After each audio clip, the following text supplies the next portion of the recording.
hope that he's one of your favorites. Here he is, ladies and gentlemen, Joe Stafford. Joe Stafford. Matthews goes up again and makes a huge catch. Oh, look at Chris Mann. Hey, MVP. What my dog Stafford looking like out there, man? Stafford, he definitely got a swag about him. Downfield as Matthews reaches out, makes the catch. Oh, reach up caught. It is Matthews for a touchdown. Chris Matthews. We're watching a star be born. That guy right now is your MVP. What up, Joe? It's Wooly McGinnis, 3-time Super Bowl champion with the New England Patriots, and I know about the Stafford and Matthews podcast and how hard you grind and work, and you're seeing the fruits of your labor.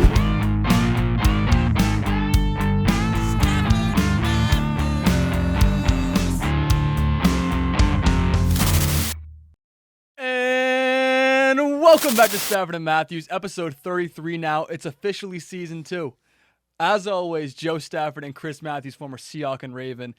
And we upgraded a little bit, didn't we, Chris? Yeah, we did a little something. Just a little something. So I want to take time to shout out a very important thing right now. So we are currently in Reading, Massachusetts, and we are at a recording studio up there. Chris flew in from LA a couple days ago. We're doing some content stuff for you. Check out our Instagram at Stafford and Matthews for the rest of that update, and watch me kick Chris's ass in golf. That was really, really funny to see. That is not true. That's 100% true. I have you in 4K. I literally have you in 4K. But anyways, I want to shout out a very important part of this process. 41st Casanova has been such a deliberate and important part of this entire process. So I want to make sure we take time to shout you guys out as well. Check them out for any videography needs and wants and other stuff like that. So they're very creative, they're very professional, and very excited to keep working with them in the future. And you got a little heart from them. That's awesome. But anyway, yeah. So season 2 is officially upon us now. Episode 33. We've done an episode for literally every NFL team. Every one of them. Every single one. And it's crazy. This is pretty much the 1-year anniversary of the show. So, Chris, happy anniversary. Hey, man, I'm appreciative of being on here. And like I said before, I appreciate you guys for allowing me to come on here and be a part of the show. And, sky's the limit now. For sure. I mean, especially with the upgrade we're getting right now. Absolutely. But it's funny. So, a 1-year anniversary now, we look a lot different than we did a year ago. A lot less stiff, a lot more fun, a lot more entertaining. Hopefully, I hope you guys agree. And more sexier. And sexier. I mean, like that just goes with the territory. I mean, we just get cuter. We didn't peak in high school. Quote Jack Harlow. But anyway, no. So it's cool. So today we're focusing on our power rankings and prediction special. We opened our show for the very first time, episode 1, with our power rankings and our prediction special. That show lasted like 2.5 hours. And I'm not trying to do that again. I'm not trying to do that again. Absolutely not. But yeah, so it was really good practice and everything. But now we're officially in it, and we can start fresh and just start with a new season. I'm very excited about this season as well. We're veterans. We're veterans now, officially. We're yeah, veterans now. We're not rookies anymore. So that's really good to hear. But yeah, so how we're gonna do this now? I promise it won't be as long as it was the first time. But basically, we're going to go up and down our list, 32 to number 1 for our power rankings, and give you our predictions and kind of explanations of why they are where they are. We're going to go back and forth, 32, 32, 31, 31, and all the way up the list. And so, you ready to get into it, Chris? Let's do it. Anything before? Hey, mama. All right, here we go. Me or you first, Chris? I'll go first. All right, ladies first. Let's see it. I'm proud. Okay, let's see it. Ladies first. Ladies All right, I got you. Coming in at number 32, I got the Jets. I wonder why. Bottom tier. Maybe it's because they didn't hire us as a GM and the owner. I'm saying, I mean, like that. We have shirts literally Stafford and Matthews for GM. You literally had it on. I wore it to the airport. Yeah, and picked me up. Everybody looked at you like you was crazy, and I was like, you guys must not know. Well, it's not because of that. It's because you're 6'5", 240 pounds, and I'm 6'3", 200 pounds. We're not a normal looking people. I'm just saying. But why are the Jets 32? Man, the Jets are at 32. It's terrible over there, man. I don't like anything that they're doing. The only good thing is that they got rid of their head coach, and now they picked up Corey Davis, and that's it. You know what I'm saying? Like, that's it. There was nothing else that was exciting that happened with the Jets, and I had to put them all the way at the bottom because they have to prove something to me. They have to show that they can do anything remotely right for at least a stretch for at least 4 or 5 games. That would give me a little bit more comfort in raising the Jets up because let's just be honest, they're not completely bad. Nobody in the NFL is just completely bad, but they have to make the bottom of the list because they haven't done anything for centuries. Yeah, I mean, they're bottom tier. You hit the nail right in the head when you said it the first time. And you mentioned that, like, no NFL team is bad. And that's so true because a couple years ago, the Browns went 0-16.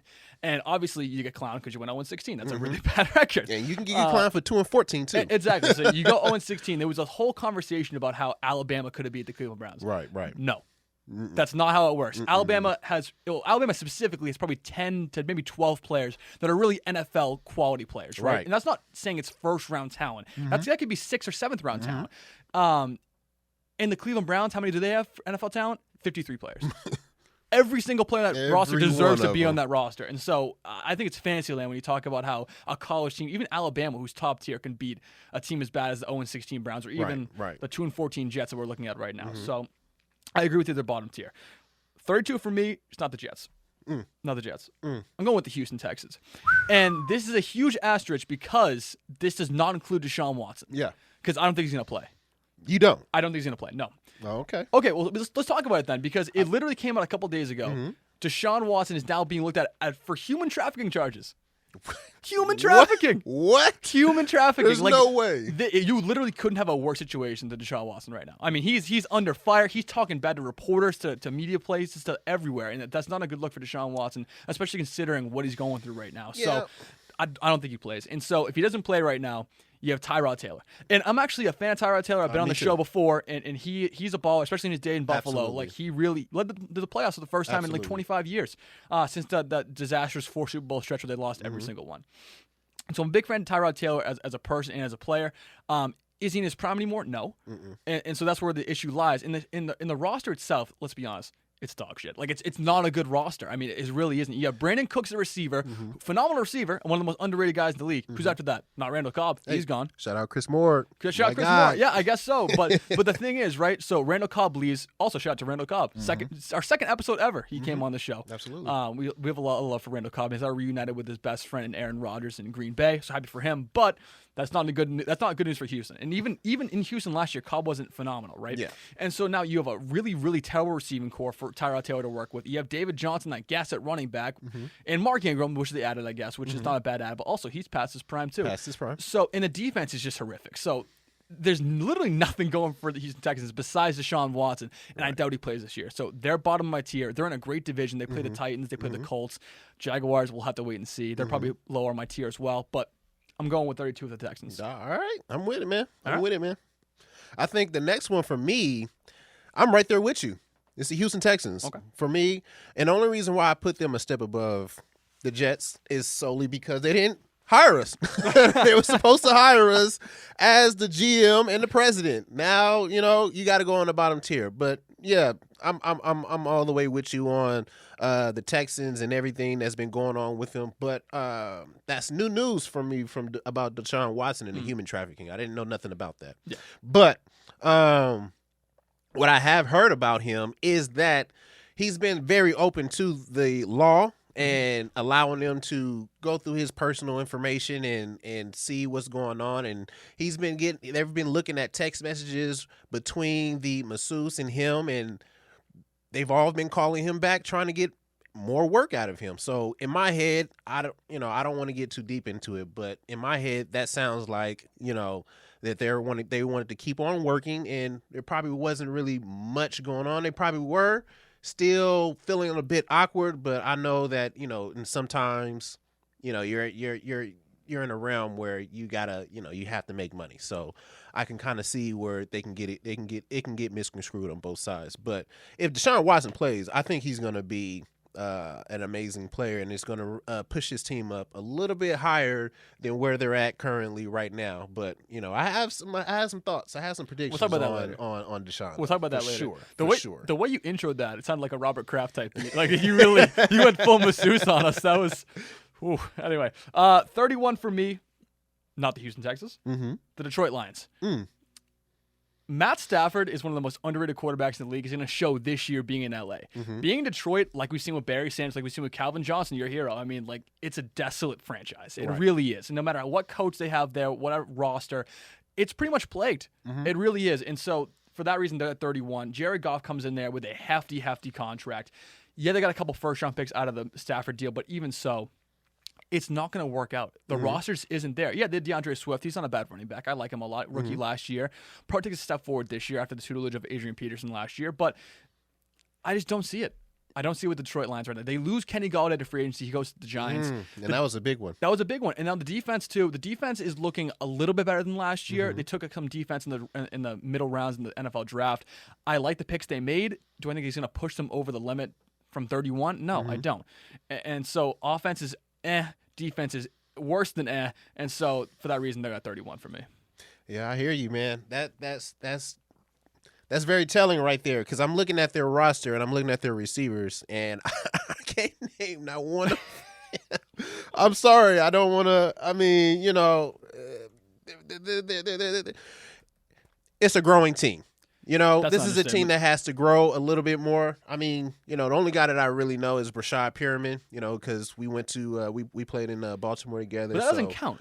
It don't count, but overall, as a nucleus, as a wide receiver core, it's not really much that's going on right there. So they're going to have to grow. They're going to have to grow a lot. Look at this is their depth chart right now. Brashad Perriman is listed as receiver 1. No disrespect, but Brashad Perriman's not a no 1 receiver in the NFL. He's fast as lightning. He's fast as hell. Doesn't mean he's a number 1 receiver though. Anyway, the rest of it: Khalif Raymond, Victor Bolden, Damian Ratley, Tom Kennedy, Javon McKinley. No. Bottom line, no. And that's why they're 31 for me. So, yeah, I'm with you. Who's up for 30 for you? 30 is literally right behind you, man. I'm going with the Detroit Lions. You're copying me. I feel like you're copying me. I'm going through my list, and I'm like, hold up, man. Why is he one ahead of me? I think you're trying to get on me right now. That's why you started off. Just talk.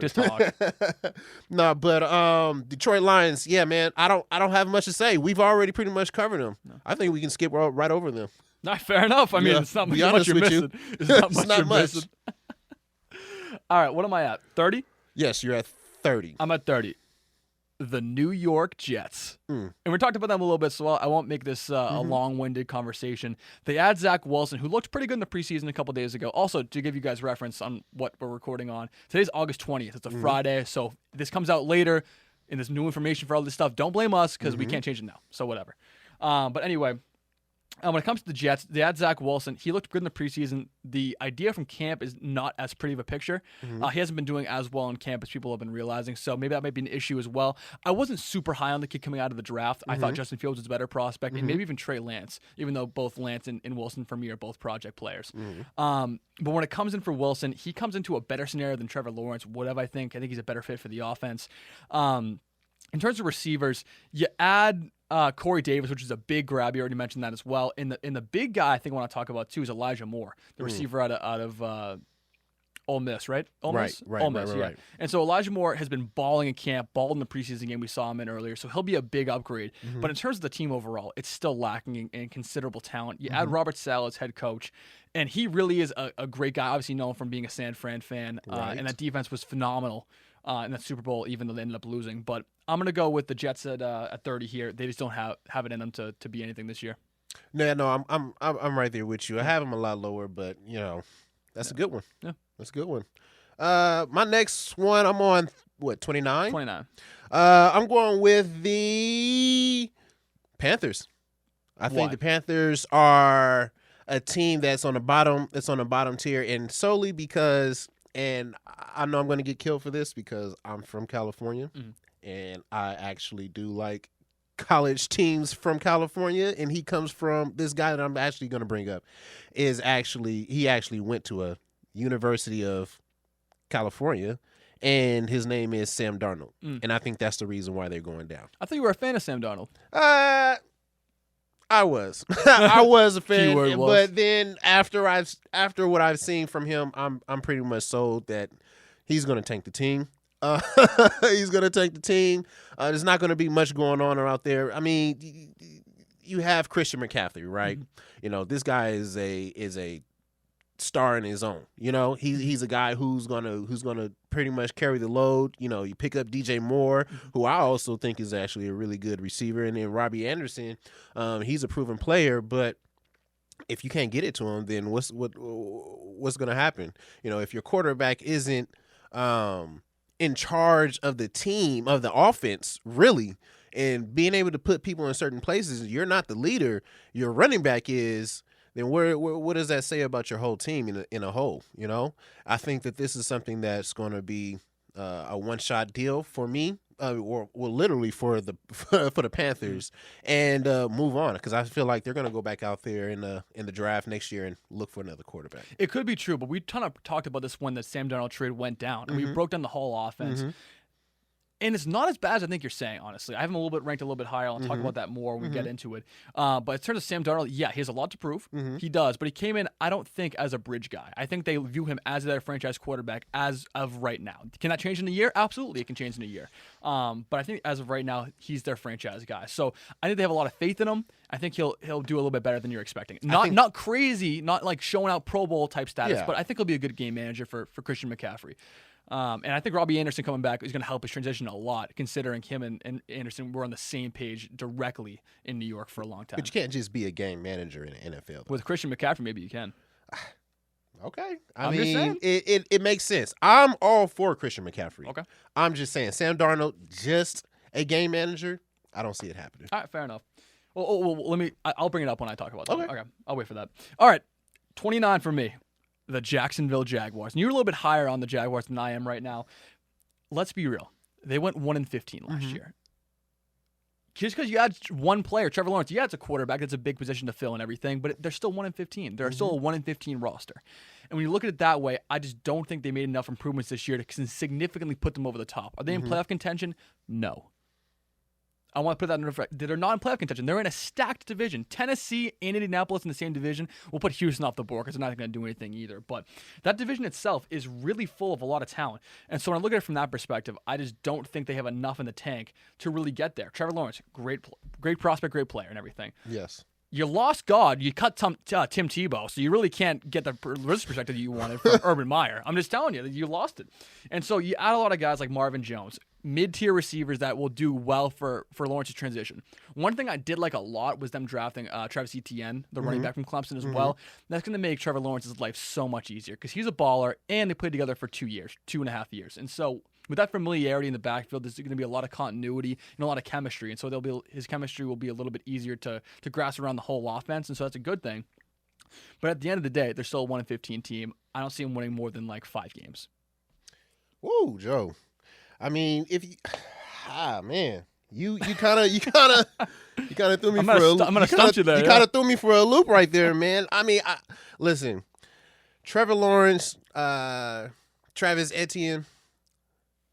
Those are 2 guys that are going to transcend the game. I honestly, personally believe that. Transcend the game. Transcend. They're gonna come out as a 1-2 punch. And also, you can't leave out James Robinson, a guy who That's a good point. Amazing. That's a good point. Amazing last year. Him alone was giving me 15 points on fantasy. 15 points. I gotta have a guy like that. Let's stay in reality. I gotta have a guy like that. But But in all actuality, yes, they are a low tier team. I believe. I hear that they're still a little bit higher on my list, just because of the fresh blood that's coming in, and they're adding to the running back stable. You know, that's something that I thoroughly enjoy a lot, and also the receivers. You know, these guys out here are actually not bad guys. Marvin Jones, you know, that's a guy that, you know, can go for 1,000 yards easily. Not easily. What? Come on, Joe.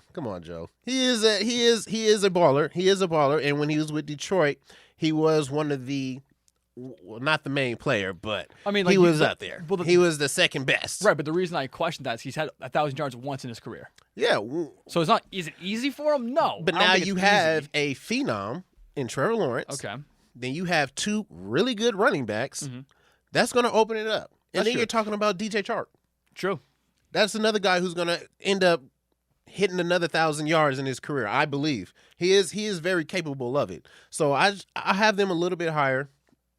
And I think that they're going to actually make a good push, but you know, I'm okay with it. I'm okay with your rankings. You know, all right. You know, you're on there a little bit, just a little bit. What you got next? I got the Vikings. 28. Yep. All right. 28. I got the Vikings. These guys, I am not a fan of them at all. I'm not a fan of. I'm not a fan of Kirk Cousins.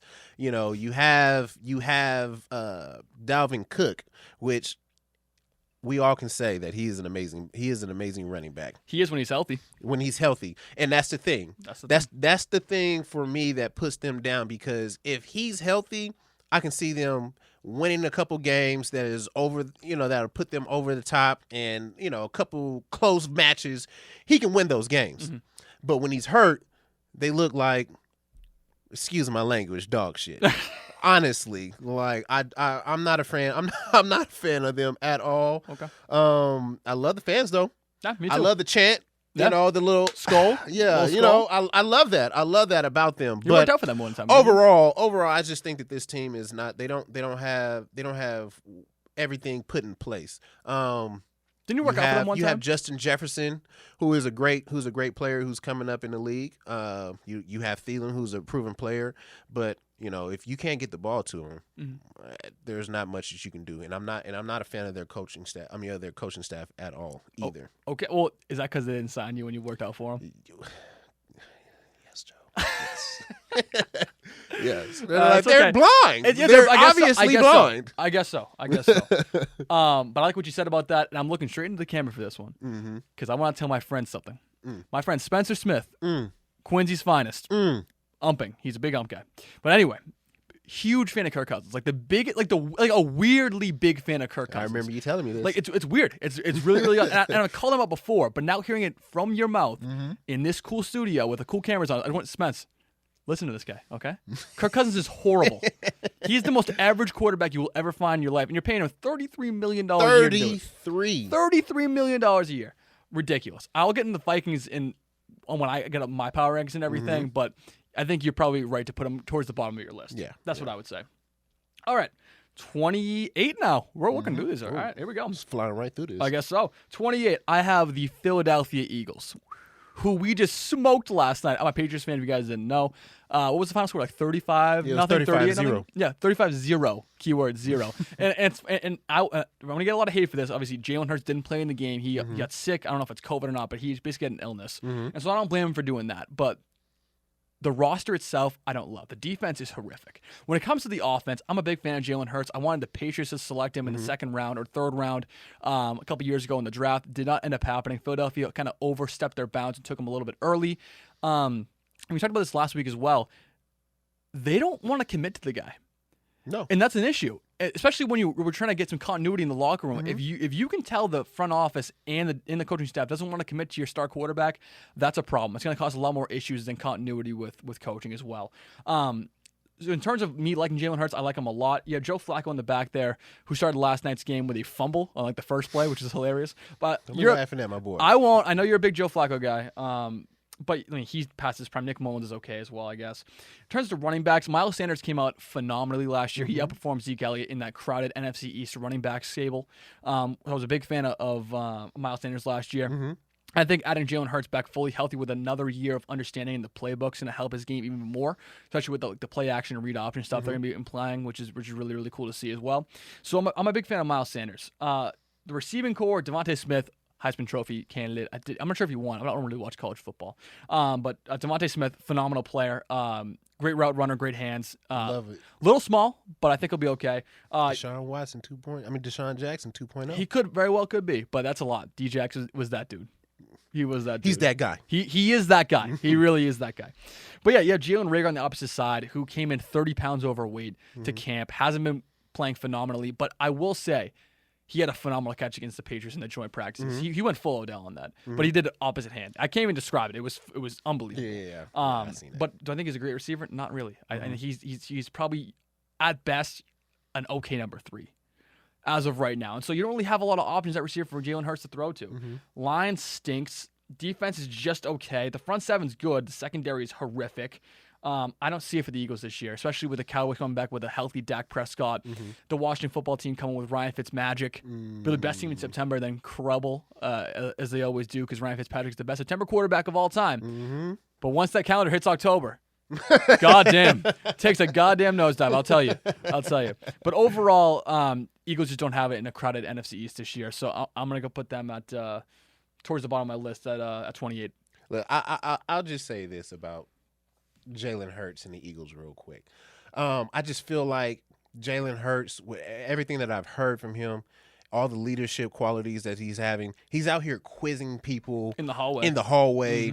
Mm-hmm. Things like that. That breeds winning. It does. That definitely breeds winning, and I'm excited to see him play for sure. Definitely. Where are we at? 27? Yep. 27. I got the Denver Broncos. My brother's gonna hate this one. I should have put him dead last, to be honest with you. Denver Broncos, yes. So this is another team that I'm not high on. They went 5-11 last year. Switching through quarterbacks. Drew Lock he was hurt for a little bit, so they're still fighting on that. And the fact that Aaron Rodgers was entertaining going to Denver, it just looked like to me that they was like, yeah, Drew Lock, get in the back, go straight to the back, which is rightfully so, because Aaron Rodgers, you can't pass that up. You can't pass up nobody like that. But just having that going on, I would say that would definitely put a damper on somebody's psyche. And if he's not mentally strong, I can see that playing as a huge factor in the offense.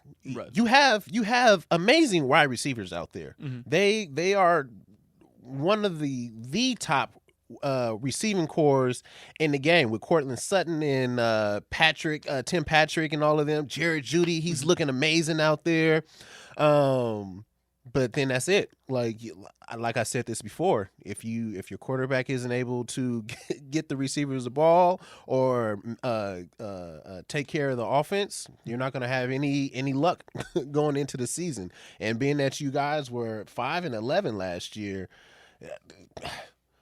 Joe, that's kind of hard. So I'm not really high on them, but they can make a run. They could definitely make a run because they have a good team in drafting Patrick Surtain, seeing who had a pick 6 in his first preseason game. Exactly, he looks good. He looks good. He looks like a top tier shutdown corner, and that says a lot because I'm not a fan of DBs at all. Really, I had no idea.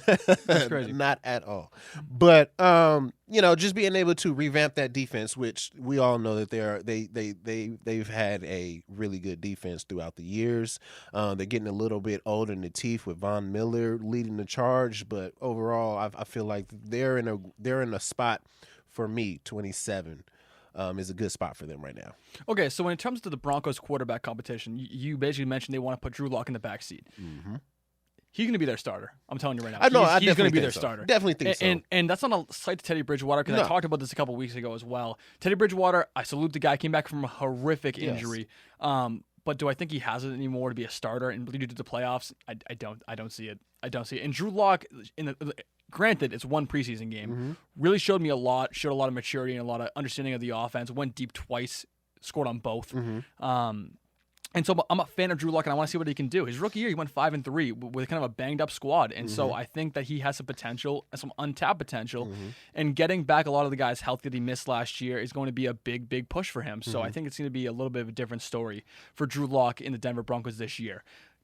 Do I think they make a run in that crowded AFC West with Kansas City in LA? I don't. But they'll show some improvement and definitely some progress towards the next coming year. So I think they won't be as bad as you're describing them, but they'll be pretty bad. And also, I think Teddy Bridgewater will take over the season. I think that Drew Lock will end up eventually getting hurt. And that's, let me knock on wood, because that's, I really don't want to see players get hurt. But right. He's on the lighter side. Yeah. And those guys are literally 200 to 300 pounds that are going after you. So if he puts on a little bit more weight, then things might change. But I don't see it happening right now. Okay, fair enough.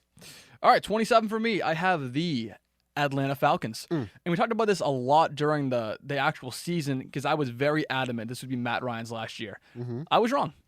I was very, very wrong. I was right, however, saying Julio Jones be off the roster by the start of this season. So I got that one right. I'll take 50%.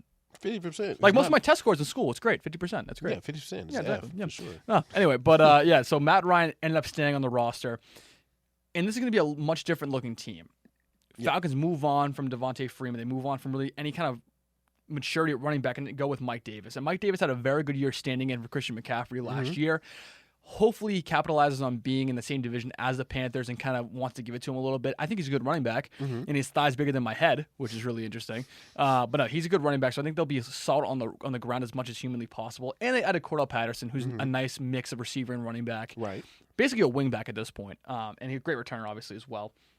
Receiver, so Calvin Ridley officially takes the mantle over for Julio Jones as the number 1 pass catcher for the Atlanta Falcons, and he's a bad boy. Like, he's a bad man. Like, he can do a lot of things in that field. Have you seen his highlights? One of the best so far? one of the best route runners I've seen in my life. Like, he's unbelievable. He's so smooth with it, and he's so deliberate. It's unbelievable to see. But in terms of that all coming together offensively with Kyle Pitts now as the rookie tight end, who looks phenomenal in camp, I will say. I just don't see it coming together for them this year. I mean, again, the division door is wide open. Drew Brees retires. The Saints aren't going to be as good. The Bucs, are obviously going to be a top 3 team in the league, or at least coming in and be a top 3 team in the league. So they'll have a little bit of a challenge getting to the top, but wild card spot is definitely is possible, but I don't think they're going to get there because I don't think they have the talent on defense. I mean, look, I'll read you this roster right now. You got Jonathan Bullard, Tyler Davison, Grady Jarrett, Jacob Chuuti Mariner, I don't know how to say that. He's a rookie, I think. Deion Jones, Dante Fowler Jr., A.J. Terrell, Deron Harmon, who is a former Patriot, by the way, Eric Harris, and Fabian Moreau. Like, that's not an elite defense. I mean, and that wasn't supposed to be roasting. Like, that wasn't supposed to be mean, but like, it's really not a great team when you look at it. And so, they do have a really good kicker, though. Yes, they do. Young Huku. Unreal name, too. No, I like it. I like it a lot. It's marketable as hell. I will say that. For sure. Any specialized in onside kicks, which is kind of cool. That's kind of cool to see. Yeah, that's right up my alley. Yeah, exactly. It's right up your alley. Right up my alley. Check the tape. But the defense itself, don't see a lot of indicators that would say they'd be a good defense. I just don't see it. I don't see it at all. And so the offense will be okay, defense will be bad, and they'll lose a lot of close games like they did last year. I don't see much from the Atlanta Falcons this year. No, I hear you. I'm a huge fan though of the Atlanta Falcons, the city, the team, the wide receivers, the tight end that looks like a wide receiver. They're looking very special to me, and I'll save mines for when I bring them up in mines. Okay, hit me. Where are we at? 26? 26. I got the New York Giants. New York Giants. These guys are. I'm not gonna lie to you. I want to say that they're actually gonna they're gonna do pretty good, but in their division, I just don't see them getting over the Washington football team. Watch it! Don't get canceled on me now, Chris. But hey, you remember what I said? What'd you say? You know, if you're not getting canceled, you're not doing anything right. So. Yeah, we're gonna cut that. We're gonna cut that. We're gonna cut that out. No, man, I don't see them getting over the Washington football team. I don't see them getting over the Cowboys, which is crazy to me. But the Cowboys are moving up in the league overall. But Daniel Jones, I like him. I like him a lot. He's just a quarterback that I don't think can get you over the hump. He's extremely talented. Yeah, he can run very well. He can't stay on his feet all the time. I was going to say, he falls a lot. But he can run. Yeah, he can run. And then you're getting back Saquon Barkley. That's a huge step up right there. That's an understatement. You know, if he comes back and he's healthy and in his mid-season prime when the season opens up, I can see them moving up in my ranks for sure. Definitely. But as of right now, we don't know. He's been going day by day. You know, you have Kenny Galladay, Kenny Stills, Darius Slayton as the wide receivers, Evan Ingram.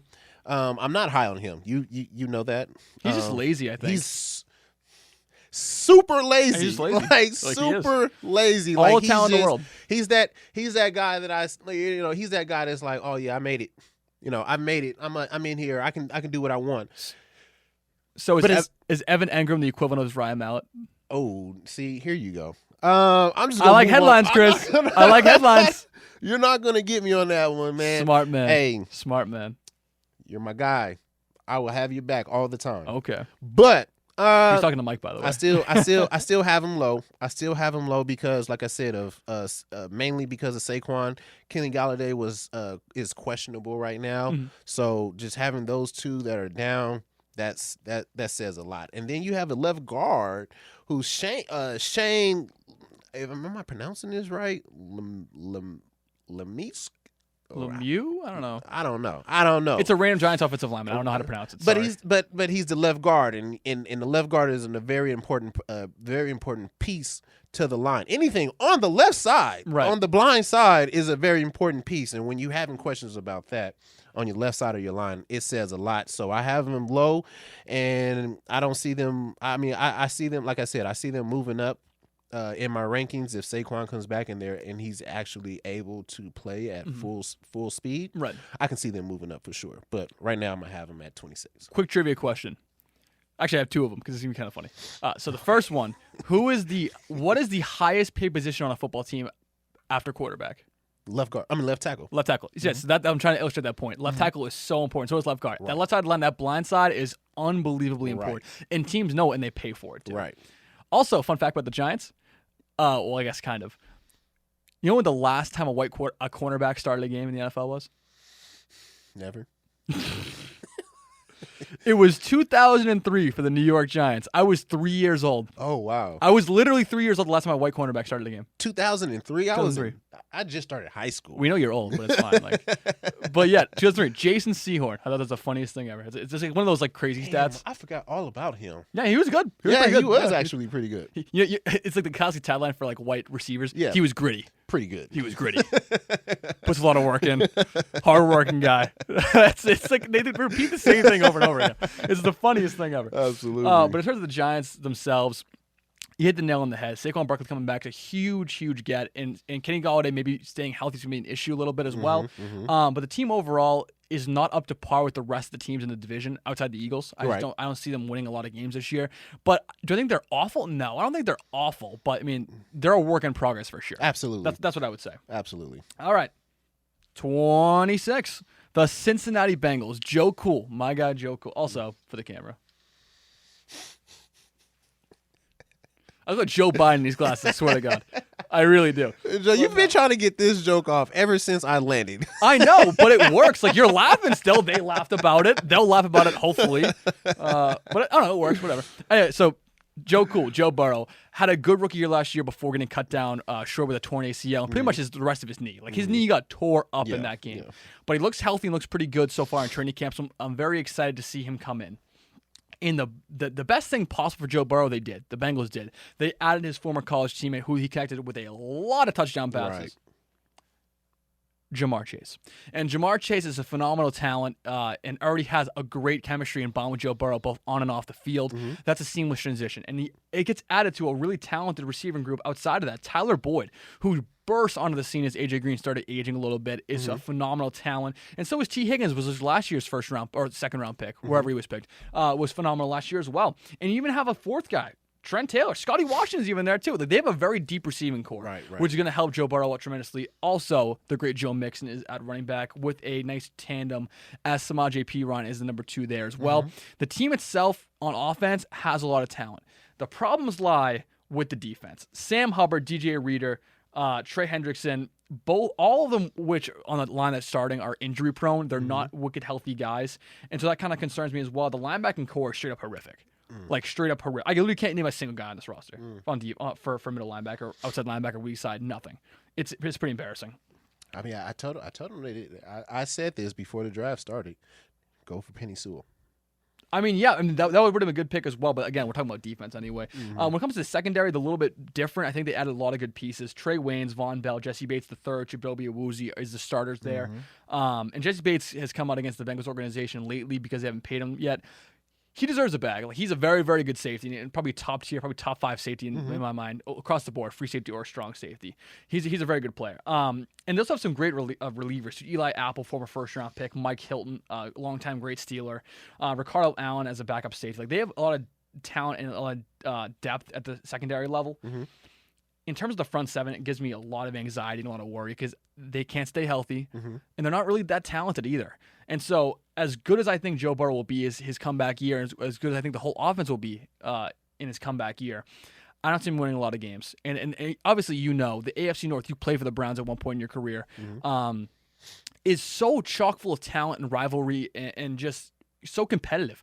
And you have a lot of great rosters, the Ravens, the Browns, the Steelers, which I think are going to fall off a little bit. We'll get to that in a minute. But overall, the talent is there. And so when it comes to the Bengals defense, holding that back, holding Lamar Jackson in, holding Ben Roethlisberger in, holding even Baker Mayfield in that running game with Nick Chubb and Kareem Hunt, it's not going to happen. So they'll finish the bottom of the division again. Yeah, no, I'm 100% with you on that one. But like I said, I'm gonna say it again. No matter where it comes in at, I'm gonna say it again. You should have drafted Penny Sewell. That was the key right there. You could have got away with T. Higgins and everybody else and Tyler Boyd because rightfully so. They are good players. They can hold their own, and with more time underneath their belt, they can make a run. But Penny Sewell should have been their first round draft pick for sure. Say it again. Say it again. Penny Sewell should have been their first pick. I have to apologize to him too because I called him Panay Sewell for like a month. For literally like a month, I swear to God. Like a month. I apologize. Top prospect, top tier offensive line, but I did call him Panay Sewell for a while. I mean, yeah. That's tough. Whatever. That's tough. All right, moving on. 25. 25. I got the Jags. at 25. So that's literally a good like 5 or 6 spots higher than I had him. Right, because of why did I say that? Marvin Jones. That's what you said. James Robinson. Okay. And Trevor Lawrence and Travis Etienne. Okay. Those are the guys that are going to make it happen for him. And the reason why it's going to make it happen for him is more so on the defensive side for me. Yeah. Josh Allen, UK product. That's my guy. Overrated. Oh, don't say that to Overrated. me. Don't say He's that. overrated. He can't get past the line. It's time. It's time. Right. I think it's time that he needed where he needed to understand, what the NFL is really about around here. Yeah, and I think that now that, he's been to Von Miller's camps, being able to pick up tools from not only Von Miller, but a plethora of other really good defensive players. That was a good word, plethora. I like that. That was good. Those guys definitely dropped some knowledge on him. So I think that he's going to do really well. You got Miles Jack, who is another really good player. He was Fred Warner, but before Fred Warner. Right. And then you got Shaquille Griffin. These guys are talents on their own. Does he have one hand, or is that the other one? No, I think this is the... We look that up. It was Shaquille Griffin? One hand? Shaquille Griffin? One hand? Come on. I think it's one hand. Yeah, no. Is it? I can't find it. No, he has 2 hands. He has 2 hands. Okay, yeah, no, that's not that it matters, I guess. They look the same. But I wanted to know. The one-handed one, he's actually really good too, and he's a linebacker. Might I add. The disrespect in Madden too, because they be giving like one-handed interceptions with like the. Did you see that? Yeah, that was hilarious. It's happened a lot where like he literally has nothing and he like goes to make a catch. That was hilarious. I'd take that. It's like wow, I couldn't do that, but because if I was somebody else and I wasn't knowledgeable about him and I seen somebody out there with one hand, I would definitely throw it that way. Yeah, that's true. That's but true. now I can get picks off of him on Madden. Yeah, okay. No, I love it. No, but these guys that I named on defense, I think these are going to be the guys that's going to help get teams off the field and get their offense back on the field early and often, and then allow Trevor Lawrence to pick these teams off with the amazing supporting cast that he has. Definitely. 25 for me is the New York Giants. We already talked about them in depth. I don't really need to go back in depth there. But like I said, Saquon coming back, huge help. Daniel Jones, I'm high on. I'm not super high on him, but I think he's a good quality quarterback. And Kenny Galladay is going to help that offense a lot. Problems with the defense. And like you said, left guard as well. So I don't have a lot of faith in them making a huge jump this year. So we can kind of move over them. Sure. At 24, we're at 24. I got the Miami Dolphins. That's a little low. You think so? That's a little low, yeah. I mean, I don't know. We'll see. Are you a big Tua guy or no? I'm not. Okay. I'm not really a huge fan of him, but you have, and I guess this is a trend that's going on right now this year, is to be able to draft players that you've played with, quarterbacks them played with, and allow them to play together. Which is a good trend. That is a good trend. I think that's what's going to help them out, to be honest with you. Jalen Waddle, he is a route runner. He is. A route runner. And he's fast as hell. And he can catch really good. Yeah, you can. So I think if you allow them to play their Alabama game, they're going to tear the team. They're going to tear the league up. Mm-hmm.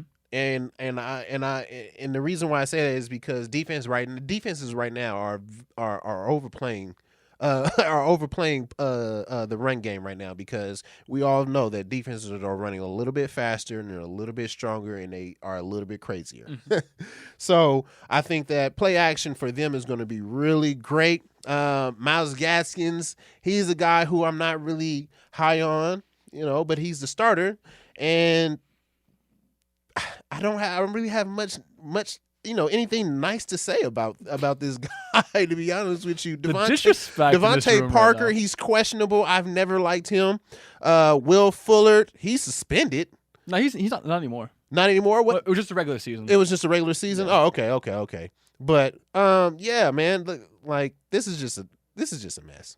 Like I'm not really fine. This is really harsh. I'm not really happy on them. I probably should have them a little bit lower, but their defense is pretty good. So I'm gonna leave them there at 24. Yeah, I don't know if I can go with you on that one. No, I really don't think so. No, I mean, like I for reference, I'll spoil something for you. I'm at 13. I'm at 13. There's a reason why. They're not as bad as you're saying they are. Like, they're really not. Like you're basically describing them as like a ragtag group of like young players that has no defense and can't do anything. But that's not. I said, did I not say that they have a good defense? Yeah, but all right. So, what do you have, Matt? 26, 25, whatever it is. 24. Okay, they went 10-6 last year in a really against and they won a game against Buffalo. Like, they're not that bad. Like, am I a big fan of Tua either? No, I'm not. I want to clarify that. I don't think Tua is going to be the guy long term. I don't think that at all. But the rest of the team, I mean, you add Will Fuller in free agency, who's not suspended. Phenomenal speed on the outside. Him and Jalen Waddle are going to be unbelievable on the outside in the slot, because you only can guard really one of them deep. You can play cover 3 all game if you want, but then you got Mike Gesicki in the middle of the field. You have another guy, Devontae Parker, who can play in the slot and kind of go over the middle. He's a bigger framed guy. They can attack you from a lot of different angles. So that's the reason why. Will Fuller stays hurt. He does stay hurt. No, you're right about that. So, well, let's pretend if he's healthy, right? Well, let's just say he's healthy, right? Overall, on paper, the team has a lot of talent offensively, and the defense, I think, is growing in leaps and bounds. I do like the Miami Dolphins a little bit more than you do. Do I think they compete for a title? No, but I think they're more talented and more put together than you're describing. How did they go to 13 then if they're not even going to compete for a title? Because anybody in the top 10 is going to be able to compete for a title, exactly. and they're three spots. They're 3 spots out of it. So that says that they're literally a game or 2 away from being in the top 10. No, they're like 3 games away from being in the top 10. That's a big stretch. If you're 3 games out, you're not a title contending team. If you lose in the walk-around, are you a title contending team? Mm-hmm. Yes or no? No. Exactly. That's 3 games away from the Super Bowl. No. Whatever. Okay. All right. I'm with it. Fine. All right. Okay. Are you done with them? I'm done. All right. Okay. Fine. All right. Chicago Bears 24. Justin Fields looked like that dude. In his first preseason game, he looked phenomenal. He's that dude. He's that guy. He's that dude. We gotta stop killing a dead horse. We've been saying that like so much. This like, weekend I like it's been that. I like that. it's I been like so that. bad. It's been so bad. But anyway, the Bears itself with Justin Fields, on the field, I think can be really exciting. I think he brings a lot of Patrick Mahomes-esque type things, a lot of improvisation, a little bit of running, a little bit, flair to the offense, what I think the Bears desperately need. That's not what's going to happen right now. Andy Dalton's been declared the starter. Yeah. And they say it's like a competition. Like, it's not really a competition. It's kind of like the Patriots, right? They say it's a competition, but it's not really. Like, Cam's going to start there, Andy's going to start in Chicago. And so if Fields sees the field, pun intended, they'll be a little bit more exciting. I really do believe that. But at the end of the day, if Andy Dalton's your starter, I'm not excited about your team. Do they have a good offense put together with Justin Fields? I think they might have a shot at having a better offense. I mean, you look at the depth chart right now. You have Allen Robinson, who is the most underrated guy in the NFL right now for receivers. I mean, he is phenomenal. Yeah. Consistent 1,000-yard receiver, double-digit touchdowns. Like, he's a phenomenal player. Absolutely. You add Darnell Mooney as well, who's a speed demon with great route running ability. Marquise Goodwin, who's in the conversation for one of the most, probably the fastest guy in the NFL. Like, he's up there with Tyreek Hill, he's up there with a lot of those guys like that. Right. Like, he is phenomenal. Running back at David Montgomery and Tariq Cohen. Tariq Cohen struggled to stay healthy last year. We'll see if he stays healthy this year. Sleeper guy like that, Demir Byrd, who was phenomenal in New England last year. Even though the passing offense was horrific with Cam at the helm, Byrd managed to have a pretty decent season for himself. So I think he's a sleeper pick there at 3 or 4. Tight end.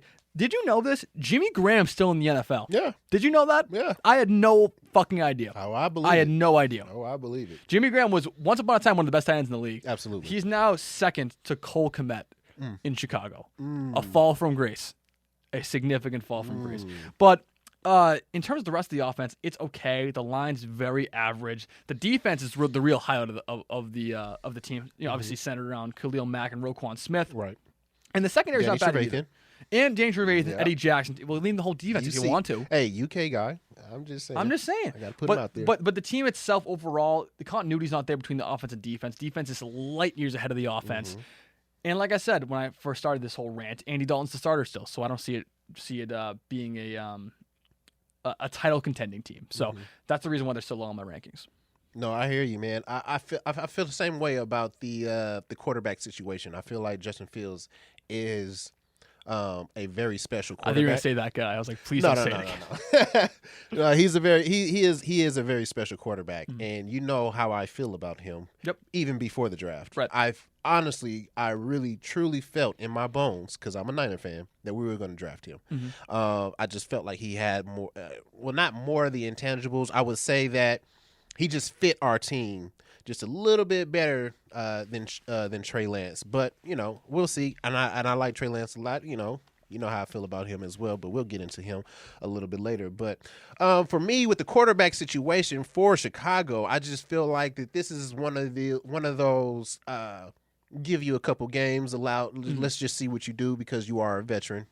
You did play high at one point in time when you was with the Cincinnati Bengals, and I'm talking about Andy Dalton. But after like game 4, I'm fully confident Justin Fields will be stepping into the starting ranks. Okay. And throwing the ball to Allen Robinson, who's going to score a lot of touchdowns for him. Fair enough. All right, who you got? I got next up is the Atlanta Falcons at 23. Okay. Talked about them already a little bit. Yeah, we talked about them a little bit already. I'm a huge fan of Kyle Pitts. I can't wait to see what he does out there. Looks like you a little bit, like in terms of play style. Yeah, it does, to be honest with you. And I like it. I like it a lot. He is a big guy who's going to go out there and make a lot of contested catches. Don't sit there and lie like that on camera like that. I have you in 4K. You're in a 4.4. You're in like a 4.6. That is a lie. I run a 4.5. 4.5 what? A 4.5.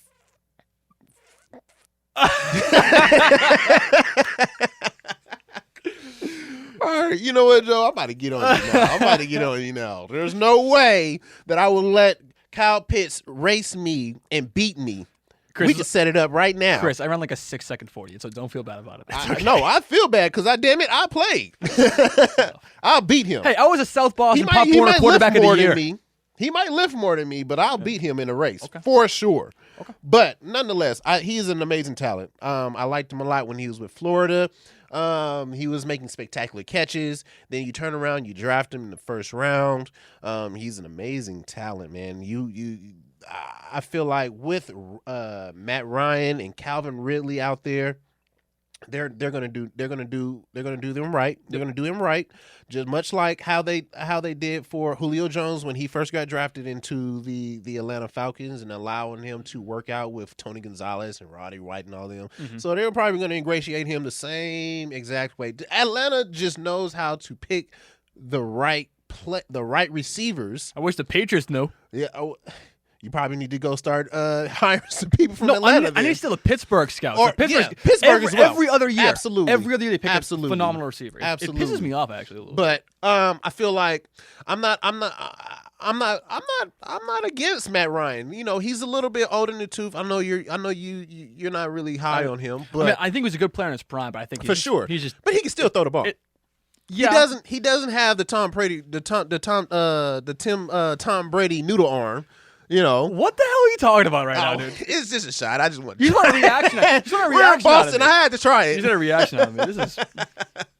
But he could throw the ball, so I definitely think that they're going to have an amazing offense. Are they going to score a lot of points? They're probably going to have to, because their defense is not that great. But I have them at 23. I think alone, Kyle Pitts was going to have a really good year. I believe that. I think Pitts is a good player. All right, 23 from me, the Carolina Panthers, and you talked about them a lot as well. We talked about Sam Darnold a little bit. I'm going to ask you a question because we really dissected the whole team already, so I'll ask you a question outside of that. Sam Darnold. You said you're not big on him. You really don't think he's a franchise guy anymore. You liked him at USC, but not anymore. Little guy named PJ Walker. And he was the MVP of the XFL, long live the XFL, who lasted, I think, 8 or 9 games? 10 games, maybe, something like that. But PJ Walker was the MVP of that league, tore it up. And then we saw him in preseason action a couple days ago, and he looked phenomenal. He looked very, very, very good. Right. And so if Sam Darnold struggles in, the 4th game, I don't know if you're familiar with PJ Walker and his tape and everything, but would you consider making the switch? Yes, if I need to win. Okay. If I need to win, I'm making a change. It's about what have you done for me lately. And lately, Sam Darnold has not been doing anything. Well, so the reason I ask is because Sam Darnold, I'm looking at his contract right now, because if you bench him 4 games into his first year in the team, you can't go back to him. You know what I mean? Right. It's hard. That's why Cam Newton's going to start the beginning of the year, because once you really bench the solidified starter, it's hard to bring him back out of that for confidence reasons, for continuity reasons, and just for chemistry reasons in general. So that's why I ask. So Sam Darnold right now is on a 4-year deal worth $30 million. That's just, oh my God. Basically, so he has 2 years left on his contract. So this year and the year after that, if you bench him 4 games in, you can't go back to him. No. So he'll be done right after the year. Okay, that's fine. If you want to say that, that's fine. Yeah. All right. Hit me with your next one. I got the Bengals. We've talked about them a little bit. You know how I feel about them. Penny Sewell, or what did you say his name? Panay Sewell. Panay Sewell. Yeah, that guy. They should have drafted him. But I like Jamar Chase.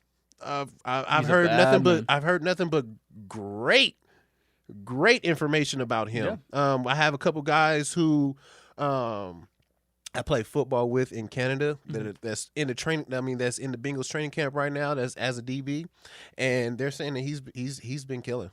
So, and you draft him in the 1st round. So overall. So that means that he is up there. Well, he better be up there. He better be. Yeah, he better be if he's 5th. He's the 5th pick off the board. Right. So I'm excited to see. I'm excited to see these two, Joe Burrow and Jamar Chase, go out there and relive their college days in the NFL.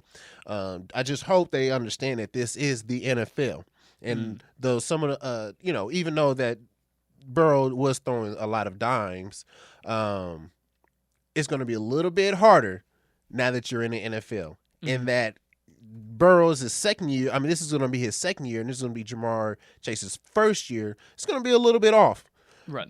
Just a little bit, but I feel like they're gonna make their way through there, and still staying at bottom tier. But approaching the middle. Exactly. Okay. Approach the middle, where now they're starting to become a team to look at. They're not a joke anymore, essentially. Exactly. You don't meme them. They're starting to get that swag. I mean, they're still going to wear those brown bags, but yeah, top 10 worst looking NFL history. Until they win a Super Bowl, they're going to wear those brown bags. Fair enough. All right, at 22, I had the Denver Broncos, and we went in on them earlier, so I'll keep this short and sweet. I'm just going to read off their offense. You tell me why I think they're going to be a little bit better than you. Drew Lock. Better than me? No, better than what you think they're going to be. Drew Lock, Melvin Gordon III, Javonte Williams, who's a rookie from North Carolina, phenomenal player, right. 2-way player, awesome. Royce Freeman, Cortland Sutton, Tim Patrick, Jerry Jeudy, Deontay Spencer, KJ Hamler, Tyree Cleveland, who's an underrated part of that offense as well. Noah Fant, Albert, and I can't pronounce his name, so I'm not even going to try to. Albert O is what I call him at the combine. he had the fastest 40 time of any tight end in the when I scouted him at the combine a couple years ago. I think he ran like a 4.4 flat. He has some serious speed.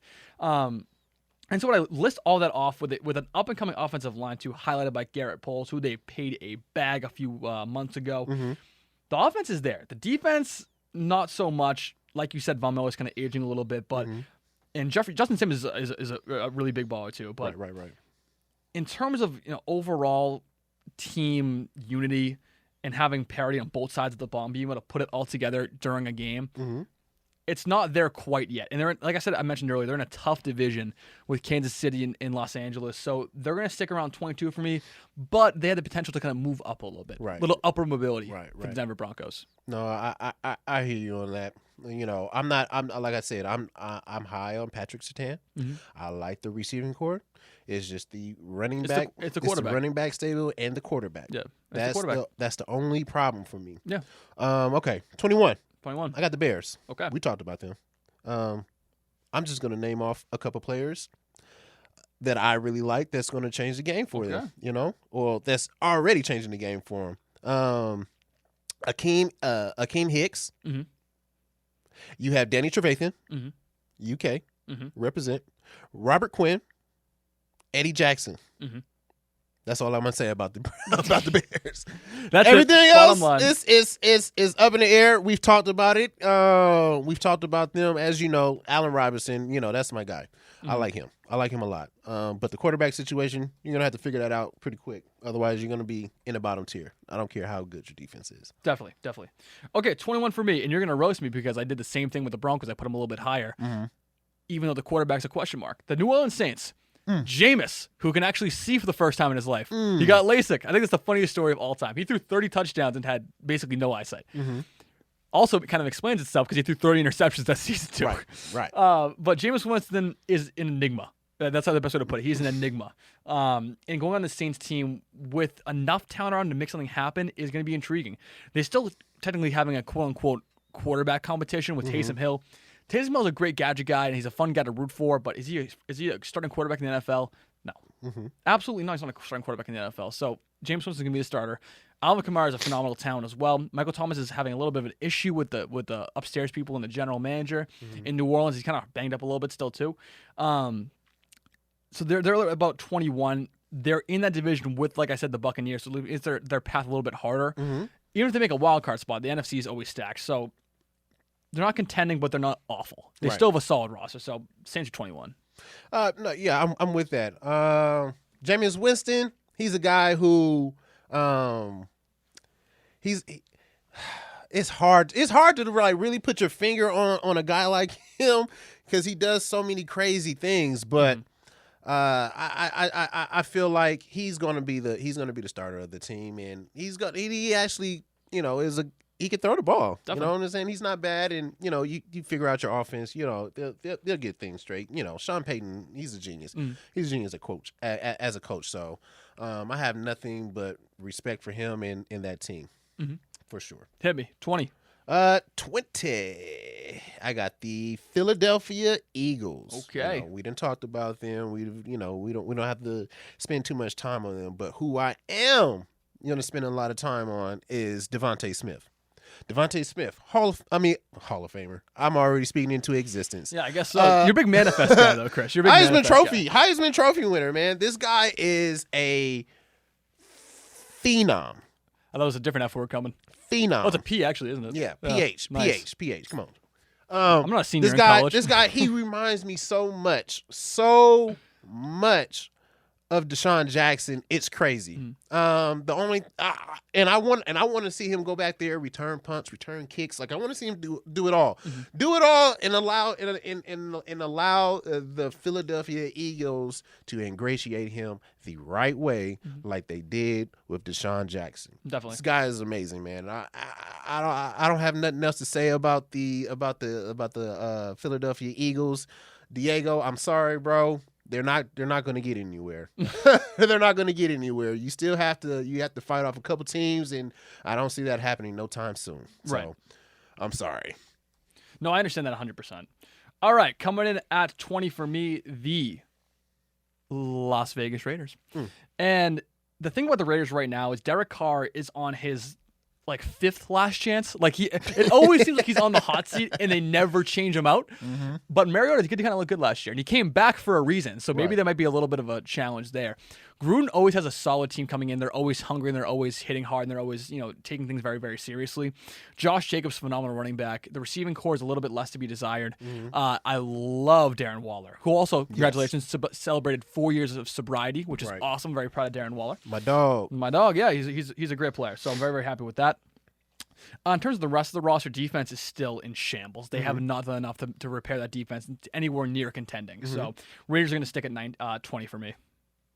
I hear you. I have nothing bad to say about the Las Vegas Raiders. That's something that I still have to get used to. Is the Las Vegas? I hate that. I wish they stayed in Oakland. You got keep it going. Yeah. Black hole. Yeah. But I got where are we at? 20? 19. 19 for me. I got the Indianapolis Colts. Did you move him up? I thought you hated the Colts. No, I absolutely hate the Colts. but but their defense is one of the best. Yeah. These guys, I've never seen a team so bad that the defense is literally the best thing that's going on in the city. You know, in the city. So you're roasting the city talking now. about You're talking about the hockey team, the baseball team, the basketball team. Yeah. It's just the defense. It's Right. the Colts defense. That's what I call them, the Colts defense. You know what I'm saying? Everything else is bad. You got Carson Wentz, he goes out. Foot injury. I don't understand how this quarterback ends up hurt all the time. T.Y. Hilton, he's past his prime. Michael Pittman, I do like him. Yes. He is a special person. Zach Pascal, you know, we're waiting to see if he's going to be able to come out and be that top receiver that everybody wants him to be. But Jack Doyle, he's another solid tight end. But you know, it's not much that really wows you, and not even wow, just to know that you have that sense of understanding of the team and the offense to get you over the hump of some of these teams. So I'm not really high on Indianapolis, but their defense is going to hold them in there. Defense is phenomenal, and I'll basically just say my take as well. It's going to come down to Carson Wentz, and I have the Colts a little bit rated higher than you, and there's a reason why I'm banking on Carson Wentz to at least be manageable. I see that. Yeah, you do see that. And Jonathan Taylor is a phenomenal talent at running back as well. I think he's going to basically churn this offense to victory. It's a ground and pound game. I mean, if you can play defense and run the ball, you have a recipe to win as long as you don't fall behind on the scoreboard. And that's going to be the issue. It's the same issue with the Ravens that happened in the last couple of years. Running the ball and playing defense works phenomenally and effectively when you have a lead. When you don't have a lead and you can't pass the ball when you need to, that's where it becomes an issue. And so we might see that play out with the Colts later in the year. But that's my contention at least. Yeah, absolutely. 19. 19. 19. I got the... No, I got 19. You just did 19. Oh, you got 19? But would you put, who's 19 for you? You're right. I got 19. I'm telling you. That's on you. Pittsburgh Steelers. I'm very, very low on the Steelers right now. Very low. I think Ben Roethlisberger is completely washed up. And that's not even a hot take. Like you watched the playoff game last year, right? You saw them put 28. The Cleveland Browns put up 28 points on the Pittsburgh Steelers in the first quarter. They're not the same steel curtain we saw. The defense, yeah, it's better than average, right? It's not a bad team. The offense still has a ton of talent around it. The receiving core is ridiculous. It still has some talent. But I'm going to use a quote you've been using the entire podcast. It's, a team is only good as its quarterback. And Ben Roethlisberger is completely past his prime. And what happens if he gets hurt? Who's going to go in? You know who their backup is? No. Mason Rudolph. And if Mason Rudolph's not going to be the guy, and we'll see if he's mature enough to do this job, is Dwayne Haskins, who they just signed off the Washington which I don't think that's waiver bad. claim. I don't think it's a bad thing either. He's a chance to be a very good football player still, but will he be this year, first year in a new system, replacing Ben Roethlisberger? No, I don't think he will be. And so I'm not very high on the Steelers this year, so they're at 19. Okay. 18, I got the Dallas Cowboys. Okay. We all know about America's team, which The honestly, New England Patriots? I feel like New England Patriots really should be America's team. Oh my God, we got to compliment the Patriots. Holy shit. You know, I got to give you guys compliments every now and then. But Okay. Don't worry. The shitting is going to come. That was a gross analogy.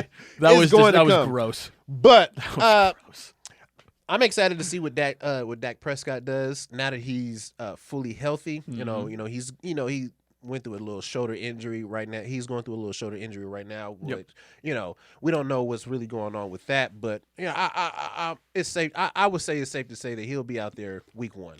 And the trajectory that he was on last year before he got hurt was ridiculous. Definitely. So if he can come out and replicate that again and be able to stay healthy throughout the season, it's going to be nasty for him. And he needs to, considering how bad Zeke looked last year. He did not, and that's a relative word. Bad's a relative word because he still almost rushed for 1,000 yards. Yeah, I'm talking about for Zeke's standards. He looked very, very slow and very sluggish, and not the same Zeke we saw earlier in his career. So that's why I want to highlight that too. And that's the thing. I didn't see much of that. I just seen had this I just seen the conversation all ball year. on the ground. Yeah, but well, that's another thing too. Like that was the hugest thing for me, and I had him on my fantasy, and I was like, I have to let him go. He went full Stephen Ridley. Yeah, I have to let him go because you're fumbling the ball every 2 minutes. Yeah, it was I didn't understand, but now you got your best friend back on the field. Ooh. You just sounded like, what's that song? Young and May. Yeah. You sound like Young Man. I'm glad you got that. I'm glad you read that off me. No, but they have a solid team. I'm not gonna lie to you. Their team is solid, but Mike McCarthy, I think that's going to be their Achilles heel. Bum. Huge bum. I wish it like a bum alert button we could do. Bum alert. No trip. Click It's the coming. button. Bum alert. Anyway, speaking of bum alerts, the San Francisco 49ers at 18. All right, now you're about to piss me off. I had to get you back. I had to get you back. But anyway, no, I actually do believe the Niners fit the nice and tight at 18. They have a little bit of a quarterback controversy, kind of. I mean, Lance didn't look phenomenal in his preseason game. Yeah, he tossed a long touchdown, but he completed, 6 out of 18 passes? Like, it wasn't a good percentage. So Garoppolo's still a starter there. The team, like, people forget, went to a Super Bowl just a few years ago and lost to the Kansas City Chiefs in Patrick Mahomes' first of many rings. Mm-hmm. But honestly, I think they've fallen from grace. You see it a lot of times, the Super Bowl hangover lasts more than a year. And it's going to hit the Niners a little bit harder than most teams. Yeah, they killed the Patriots. I know they killed the Patriots, but it doesn't matter. It's about bragging rights for you, but it's about actuality for me. Mm-hmm. And the Niners just don't have it in a very stacked division. The Rams look phenomenal. The Seahawks look phenomenal. Phenomenal. They look phenomenal. They're top 10. Okay. They're top 10. Okay. And the Cardinals, I think you're very hard on the Cardinals as well this year. So for sure. It's a tough division. So they're not going to be contending for a playoff spot this year, I don't think. Well, they might be contending, but I don't think they'll get the wild card spot. So I'm going to go with the Niners at 18. Did you watch Trey Sermon? I did trust Trey Sermon, yep. And what did you think about him? All right. Anyway, moving on. 17. I got the Raiders. Las Vegas Raiders. We talked about them already. Yep. My guy, Darren Waller, he's that guy. We got to stop saying that. That's like the fourth time. No. He's that guy. I'm with it. Okay. I'm all the way with you. Go ahead. 17? All right, fine. Let's go with a quick one. Oh, Jesus. All right, we got 17, the Minnesota Vikings. And I will cap this off by saying Kirk Cousins isn't actually good at anything. He's not. Think about it. Does he have an elite arm? No. Elite accuracy? No. Elite game management? No. He's an elite closet. He wears all Tommy Bahamas. That's really kind of funny. He's like the biggest dad of the NFL. Like it's like those like Skechers shoes, like the one with the N on them. Like he wears those around the house, I bet. Like I think he does. But Kirk Cousins himself, like $33 million a year, not worth the contract. Dalvin Cook can't stay healthy. Justin Jefferson, baller. I love him, but I don't think he's gonna win a lot in Minnesota. So sticking at 17 with the Minnesota Vikings. I got you. 16, your Patriots. See, I'm surprised you even have them that high. Well, and this is solely because they have great defenses. Like their defense is really good, and also their offense isn't that bad to me. I mean, it's not great. I don't think that they're going to be able to carry a team if their defense is down and hurt or anything like that. I don't think they'll be able to carry the team, but they're okay. Not many big names out there besides Cam and Mac Jones. And one of the best offensive lines in the NFL. Yes. So that's why I have them up there because they are going to be able to hold it down. In the running back situation, they have a plethora of running backs. They do. They have a plethora of running backs who they use religiously. They're more like receivers out there than actual running backs. So I can see them in the range that they're in the middle, the high middle tier for me. Wild card team or no? Are they capable of being a wild card team? They're capable of being. Okay, that's all I want. They're capable. That's all I want. But if they don't figure out this quarterback situation, then we already know that's what's going to happen with that. Cam, you end up getting hurt again, bro. That's the last of you. Yeah, that's it. That's the last of you. Mac Jones is going to come in and take over. And I don't believe in Mac Jones either. He looked good last night. So I mean, yeah, you can have one good game. That's true. Yeah, you can have one good game. But Mac Jones, I don't believe in him either. He's a guy who has been around great teams his whole career. Agreed. He's always had great receivers, great running backs. And now you're out here and now you have Damian Harris, Sony Michel. You have Nelson Aguilar, Jacoby Myers. Doesn't really ring bells. Doesn't really ring bells. So we're going to see if he's going to really be able to step up to the hype that he's been that he's put on himself. Yeah. He's open about trying to be Tom Brady. Yeah. So not a bad goal. Not a bad goal. Not a bad goal, but those are humongous shoes to fill. No, it is. It really is. Humongous shoes to fill. And that's ultimately where it's going to be they're ending that because That's not going to happen. Okay. And I'll save my Patriots take for when I name them a couple picks later. 16? I'm at 16? I'm at 16. The Los Angeles Chargers.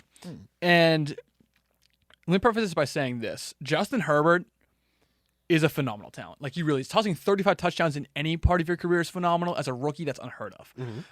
Keenan Allen, Mike Williams, Austin Eckler. He has a great core around him to be really successful really early in his career.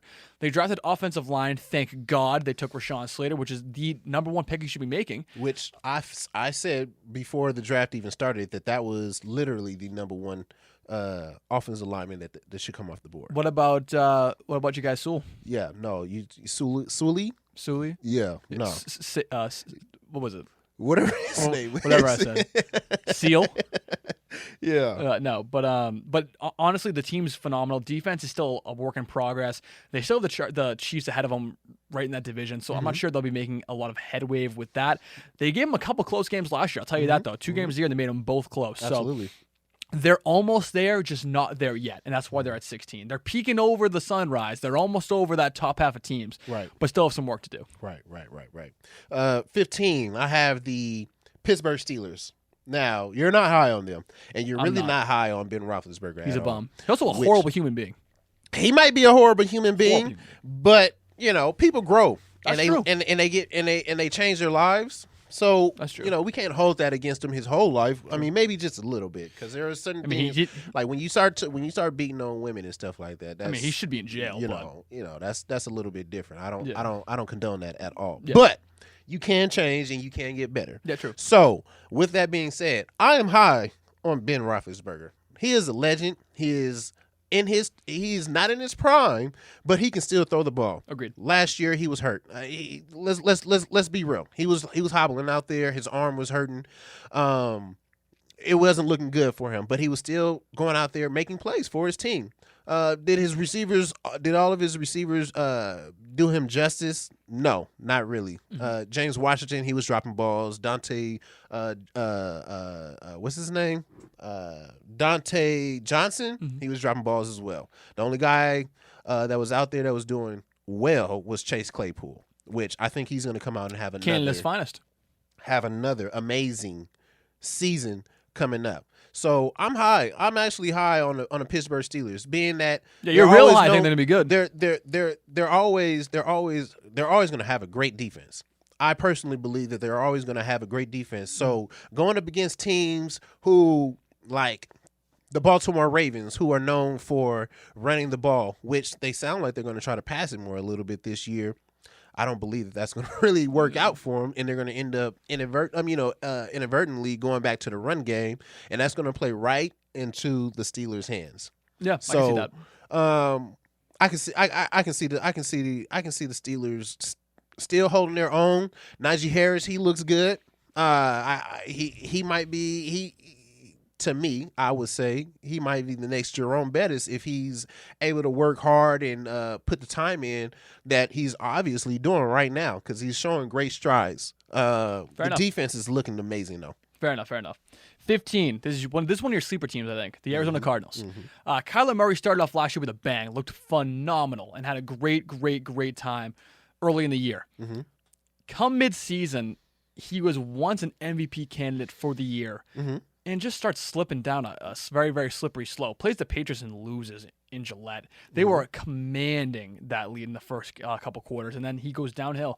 And ever since that game, continued to go downhill. Like he finished, I think it was 7-9. I think they finished 7-9, something like that. Yeah, and so they really were 11-5 team. Like they had a lot of talent. They should have been an 11-5 team. They should have made the playoffs and should have had a lot of other things go right, but they didn't. And the reason why is Kyler Murray. So we have to see if his maturity catches up to him this year and see if he can actually sustain that success over the course of a full NFL season. You have DeAndre Hopkins, you add AJ Green, you have Andy Isabella, you have Christian Kirk, you have enough weapons around you to make it happen. I want to see if he can actually do it. So that's why I'm a little bit cautious about it. That's why they're at 15. Okay. I mean, yeah, I'll go with that. Okay. 14, I got the Browns. Okay. We all know about the offense. That's not what I wanted to talk about. I wanted to talk about these two defensive players right here, the two bookends, Jadeveon Clowney and Myles Garrett. Did you see the Clowney video? No. Oh, it's basically him just falling over a bunch of bags in training camp, like during a drill. It was the funniest thing ever. Yeah, Funniest thing things ever. like that happens. No, it was just funny. Yeah. Things like that happens when you're. I don't. Never mind. I'm Just not even go. gonna say Just that. go. I'm not even gonna say what I wanted to say. But these two guys, man, they're gonna cause havoc. I'm sure. In the backfield, like it's gonna be nasty. I don't see not one running back that's gonna be besides Najee Harris that's gonna be able to hold his own. Everybody else, I don't see nobody being able to block them. Mm-hmm. It's gonna be nasty out there. It's gonna be a real nightmare for quarterbacks to be able. And I hope these quarterbacks are gonna be able to run them because they're gonna have to run. Right. You know what I'm saying? These two guys are gonna be nasty. Then you got Denzel Ward that's coming back. Then you got John Johnson the third. Mm-hmm. That's your guy right there. You talk about him a lot. He's okay. So I like this defense a lot right here. Okay. It's going to be very special, and they might surprise a lot of people. I think so too. 14, the Dallas Cowboys. I mentioned this earlier. I want to talk about it a little bit more. Mm-hmm. Dak Prescott goes down from a pretty gruesome injury. His ankle was the other way. And you've seen it kind of documented on Hard Knocks this year where he's in that mentality where he's going out to kill everybody. And I believe Dak Prescott is going to out and kill everybody because him and Zeke as a tandem are phenomenal together. The receiving core, CeeDee Lamb, looks unbelievable in camp right now. Pair with Amari Cooper, pair with Michael Gallup. There's a significant chance they just explode and destroy the league offensively. There's a chance to do that. The reason why they're not peaking over that top 10 kind of border wall there is just because the defense isn't there. Right. Jalen Smith and Lander Vader-Nash took a gigantic step back from their rookie years. They were phenomenal their rookie years. They showed range, pass coverage, blitzing skills. They showed everything you want in linebacker. And they were both young, both under 25. Right. And they just took a gigantic step back. The secondary still a lot to be desired. I'm not sure if they have it in the cards defensively. Offensively, they do. Defensively, a different story. So Dallas Cowboys slotted at 14. There's a chance they can move up a little bit, but I think they're going to be slaughtered there for the end of the season rankings. Right. I hear you. 13, I got the Saints. New Orleans Saints. And all I'm going to say is Sean Payton. Sean Payton is going to lead this team to the top. Okay. And the only way they're not going to end up and the only way they're not going to end up winning is because of the quarterback. Okay. So I'm just going to leave it at that. We all know that we trust Sean Payton. He is a proven coach who can win. Proven cheater too. That's funny coming from a Patriots fan. That's real funny coming from. That's a good one. That's like I'll give you that. I'll give you that one. Yeah. At least we didn't target players. I'll tell you that. Anyway, 13, the Miami Dolphins. Where'd you have the Dolphins on your rankings? I got them low. Yeah, low. What 24. Number? 24. Yeah, so significantly higher for the Dolphins for me. Clarify, like I said earlier, I'm not a big Tua guy. I just think the combination of the defense, run game, receiving core that he has around him, he's going to do well. Went 10-6 last year. I expect a similar record this year, maybe 10-7. The team itself has a lot of potential. Are they there yet? No. I said that a lot because a lot of these teams are peeking over the wall. They just can't get over the hump yet. And the Dolphins are one of those teams. They're in a tough division. The Patriots, I think they're going to sweep them this year for the first time in a few years, just because they match up better. And you saw it week 1 last year as well. Cam just ran all over them. Right. Buffalo's obviously 10 times better team. The Jets are the Jets, so don't have to worry about them. But with two teams that I think are better than you overall, roster-wise and coaching-wise, that's going to be an issue. So they're talented. They're not all the way there yet. They'll be there in probably, I think, 2 years if Tua works out. But they're not there yet. Yeah, no, I'm with you on that one. Yep. 12, I got the Washington team. Washington football team. Football team. I had to. I just want to say I had to rewrite. I did too. I was looking at it. And I was like, oh. Let me delete that. Cancel moment part 2 of the podcast. Nice. Right, but honestly though, the way I feel about the Washington football team, now that I'm looking at this roster, I probably should have them a little bit lower. But I mean, I'm just really high on Chase Young. Yeah, me too. Chase Young is phenomenal. And I'm really high on Fitzmagic, and you know that. I've always best September quarterback of all time. Best September quarterback, and a couple weeks after that, just a little bit. Sometimes. Just a little bit. But man, these guys have a great team. I feel like I don't know why I'm drawing a blank on this receiver right now, but Terry McLaurin. Terry McLaurin. Scary Terry. Scary Terry, man, that guy is something special, man, and he's showing great leadership skills. You have Antonio Gibson. You know, this is another good guy. I mean, another good running back that can also run and catch. That's something that you need in this division because there's a lot of DBs. I mean, a lot of linebackers that are out there ready to tear their head off coming down that middle. So you got to be able to flare out a little bit, create some space, and make somebody miss. So I'm happy with this team. Logan Thomas, I like him a lot as well. He got signed a lot of money too. Yeah, he's a really good tight end. But the defense, man, with Chase Young leading that defense, it's nasty. It is really nasty. Number 12, the New England Patriots. I had 4 spots higher than you. That should be bigger gap because usually we're very far apart on that. But not a huge gap. But New England Patriots at 12. I'll clarify this. Cam Newton's our starting quarterback. Right. Mac Jones looks great. Looks like he's a better passer. I think Mac Jones already is a better passer. Doesn't matter. Because once you sign a quarterback for the season, you can't go back to him after you bench him. Because the morale of the team's destroyed. The chemistry is horrific. Players are taking sides. It's not a good thing. But I will say I have a little insider information. A friend of mine is a friend of someone else on the team who is a very important player on the team. Who's a friend of a friend of a friend of a friend. No, okay. Time out. A very good friend of mine is friends with someone on the team that's a very high-profile player on the team. Oh, okay. And I will say he has been less than thrilled with Cam Newton's performance in both training camp and the preseason so far. Very, very disappointed. And so fact that he's not the only one on the roster that is starting to have a little bit of a troublesome time believing in Cam Newton. What? But I'll put that on the table. I want to get your minds turning on who it is and who's talking shit and everything, but that's pretty much what it is. In terms of Mac Jones, looks good in the preseason so far. I'm a fan of how he's looking. Leading very, very Belichickian Brady type drives down the field. Last night, 91 yards off a few completions, so I was very happy at seeing that. He's not ready yet. I don't think he will be ready until at least October, maybe November. But I think we'll see him at some point this season. Okay. But it won't be until this is the last resort because the team is talented. The defense looks phenomenal. Your friend Matt Judon is a monster off the edge. Right. The front seven is looking decent. Yet Kyle Van Noy coming back. Dante Hightower has been the captain of this defense for so long. And the secondary, which is one of the best in the NFL, Devin McCourty, Stephon Gilmore, J.C. Jackson, rookie Kyle Duggar, now a sophomore. There's a lot to be excited about this year, especially the additions of Jonnu Smith and Hunter Henry.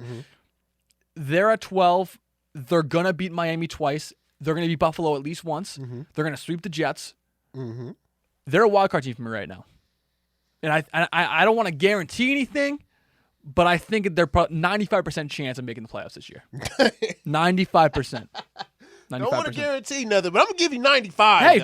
Hey, 5% is still a lot of Hemingway there. I don't know. Oh my God! All right, man, come on now. Number 11. 49ers. So that's a 1, 2, 3, 4, 5, 6, 7 team gap 40 between us for the Niners. Niners. I should have wore a Niners jersey in here. I should have had it. How about the one I gave you? Should have wore that one. I should have wore it. You know, Jimmy Garoppolo, let's hurry up and get him up out of there. Trey Lance, come on, put him in there. Oh, you're off the Garoppolo train. Let's move on. I've been off Garoppolo. Okay. I've been off Garoppolo. Okay. I loved him when he was with you guys. He looked really good, and I was excited to get him. But then after everything that's been transpired, I'm ready for him to get up out of here. Raheem Mostert, Trey Sermon. I am really high on Trey Sermon. I can tell. Just having them two in the backfield going tit for tat, it's gonna be nasty. Then you have Deebo Samuels, Brandon Ayuk. You know, then you have the leader Mohamed Sanu. I mean, not the leader, but the veteran. Not the leader. Yeah, not the leader. The veteran, Mohamed Sanu, who's going to kick those boys into shape. You know what I'm saying? Get them to understand the little nuances of the game of being a wide receiver. He's going to give that to them. And also, he might end up throwing a pass or two if Garoppolo is still out there. I want to sue the Falcons for a second-round draft pick for wasting it on Mohamed Sanu. I really do. Worst trade ever. You know, we didn't have to spend much for that. But and then you have Juice. Kyle Juice. You know what I'm saying? Also, he made the top 100 players in 2020. He as is a fullback. A baller. That's awesome. He is a baller at fullback. And then, you know, we got to give it up to my guy, Greg. Greg who? Kittles. Oh, Kittles. All right. Yeah. You know what I'm saying? That's my guy right there, man.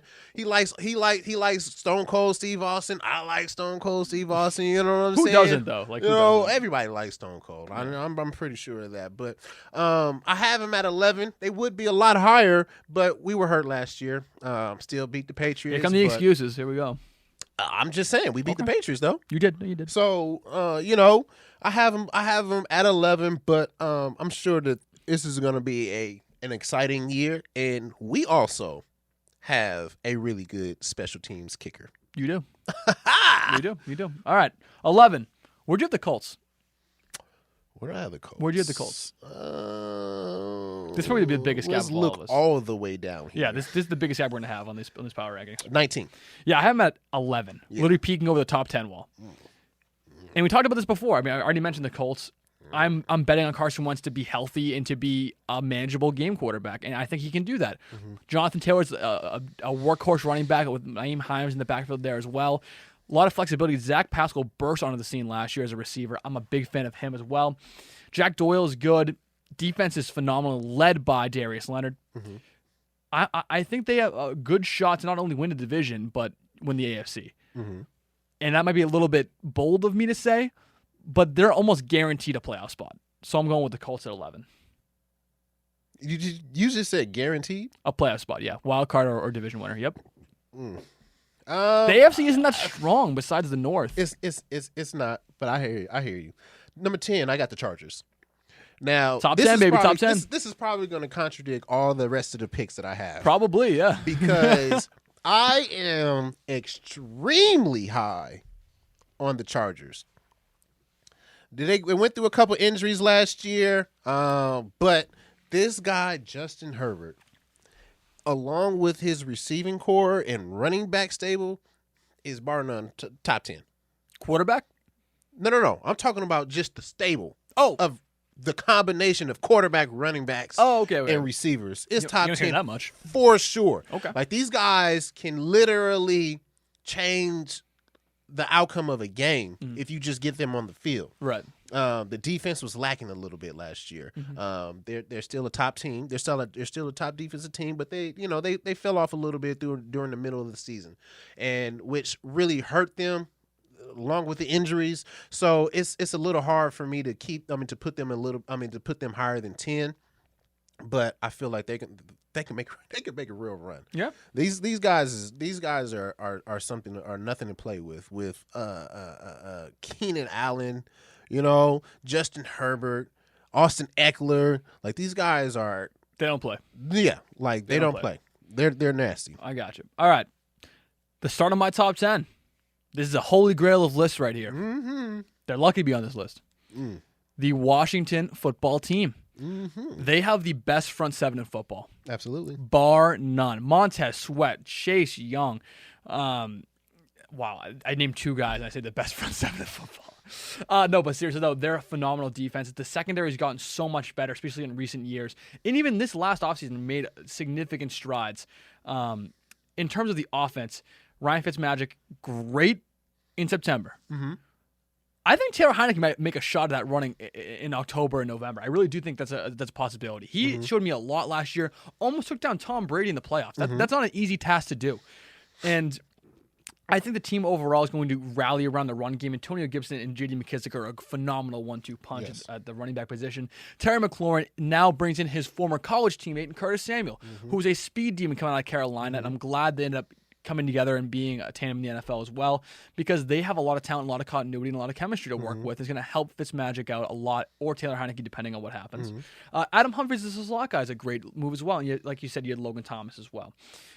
Front seven, once again, Montez Sweat, Darren Payne, Jonathan Allen, Chase Young. In the secondary as well, Landon Collins is kind of the de facto leader of that secondary, even though he hasn't been as good as he should be since signing that big contract in free agency a couple years ago. But fact remains, the defense is unbelievable. Right. And the offense has a lot of work to do, but I think they can be pretty good as well. So they're top 10. I'm picking them as my division winner this year for the NFC East, but I'm not sure they'll go far. That's my take. That makes sense. Yeah. That makes sense. 9. 9. I'm going with the Arizona Cardinals. Wow, they make top 10. Yeah. A 7-9 team make top 10. All right, hit me. Why? Well, listen, they added J.J. Watt. Then you have Chandler Jones. Then you got Malcolm Butler. These are guys who are veterans. He is the highest voice of all time, by the way. I've told you this story before. I met Malcolm Butler at Disney. Is it Disney World Land in Florida? Which one is it? It's Disney World in Florida. In Florida. So I was at Disney World with my uncle and my cousin. I was going on one of those buses that kind of take you around the area, and Malcolm Butler's in front of me with his kid. And I didn't know it was Malcolm Butler at first, and he was wearing a Butler 21 jersey, so I probably should have figured it out by myself. But anyway, eventually I figured it out, and I'm starstruck. I'm like 13. I can't believe this is Malcolm Butler in front of me. This is like the year after the Super Bowl or something like that. He went to go to Tennessee. And I tell my Uncle Mark, it's Malcolm Butler. And he's like, okay, I say something for you. Goes up to him. Malcolm, thank you so much. Appreciate all you did for New England and winning Super Bowl 49. Ouch. And I'm glad that you got your bag and everything. It's great. And he turns around. He's an intimidating looking guy, like 5'11", covered in tattoos, built, strong. Turns around, mean mugging, then starts smiling. Hey, thanks, man. Appreciate it. Thank you so much. I'll be happy in Tennessee. The funniest thing ever. Like you never expect that. And Malcolm Butler. All right, keep going. It's funny that you say that a 5'10" guy is very scary. He was built as hell. He was built as hell. You're 6'3", and you're saying that a 5'10" guy. Is no, Chris, you're right. I'm ripped. That's crazy. No, you're right. 100%. No, man, but I like the defense. I like the defense a lot. They're going to come in as a veteran team, understanding what the ins and outs of the defense and what they're going to end up eventually playing, which is going to probably be more man than cover 3. In my eyes, in all honesty, because they're going to try to shut down a lot of these receivers that are going out here just making people look bad. Definitely. But Kyler Murray, man, come on now. He's great in that. He is a special person.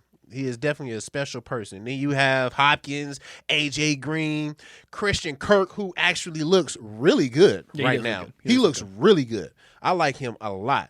Then you got Max Williams. That's my guy, man. Mad Max. Yeah, I like Max Williams a lot. He's doing phenomenal as well. And this is the question I want to know right now, Joe. Heavy. Who do you think is going to win if they fight again? AJ Green and Jalen Ramsey. Or Jalen Ramsey. Give me Jalen Ramsey. Jalen Ramsey? Give me Jalen Ramsey, yeah. Because now he knows? No, not that he knows, because Ramsey's just like a provocateur. He just wants to get in your head. So he didn't even care about fighting, because he didn't even think Adrian Green was going to fight him. But then Green came out behind him and started going at him and stuff. But now Ramsey knows. That's the funny thing. He knows now. And I think he thinks that his defense is so good and his team is so good overall and the Cardinals aren't on that level yet that he won't even have a problem hitting him in the face. Like, I really don't. No. I don't know about an issue with it. So absolutely. It's going to be like, I kind of hope it's like Odell versus Josh Norman again. That would be awesome, because that was must-watch TV. But the NFL is the no fun league, so that won't happen. Yeah, absolutely. No, they're going to fight. I like to see a scrap. No, they're going to fight. Well, actually, no. The best example is Michael Crabtree and Aqib Talib. I hope something like that happens. Or like snatch a chain type thing. Or Andre Johnson and Courtland Finnegan. That was we've had a lot of good scraps. We've had a lot of good scraps actually. We have. But I think this one took the cake. I think so too. This was just too funny because AJ Green is just a quiet person. He's a real homebody person who likes to keep to himself, and he just took off on him. I'm like, whoa! It got me out of my seat quick. But Arizona Cardinals 9. Beautiful. Number 9, the Seattle Seahawks, your former team.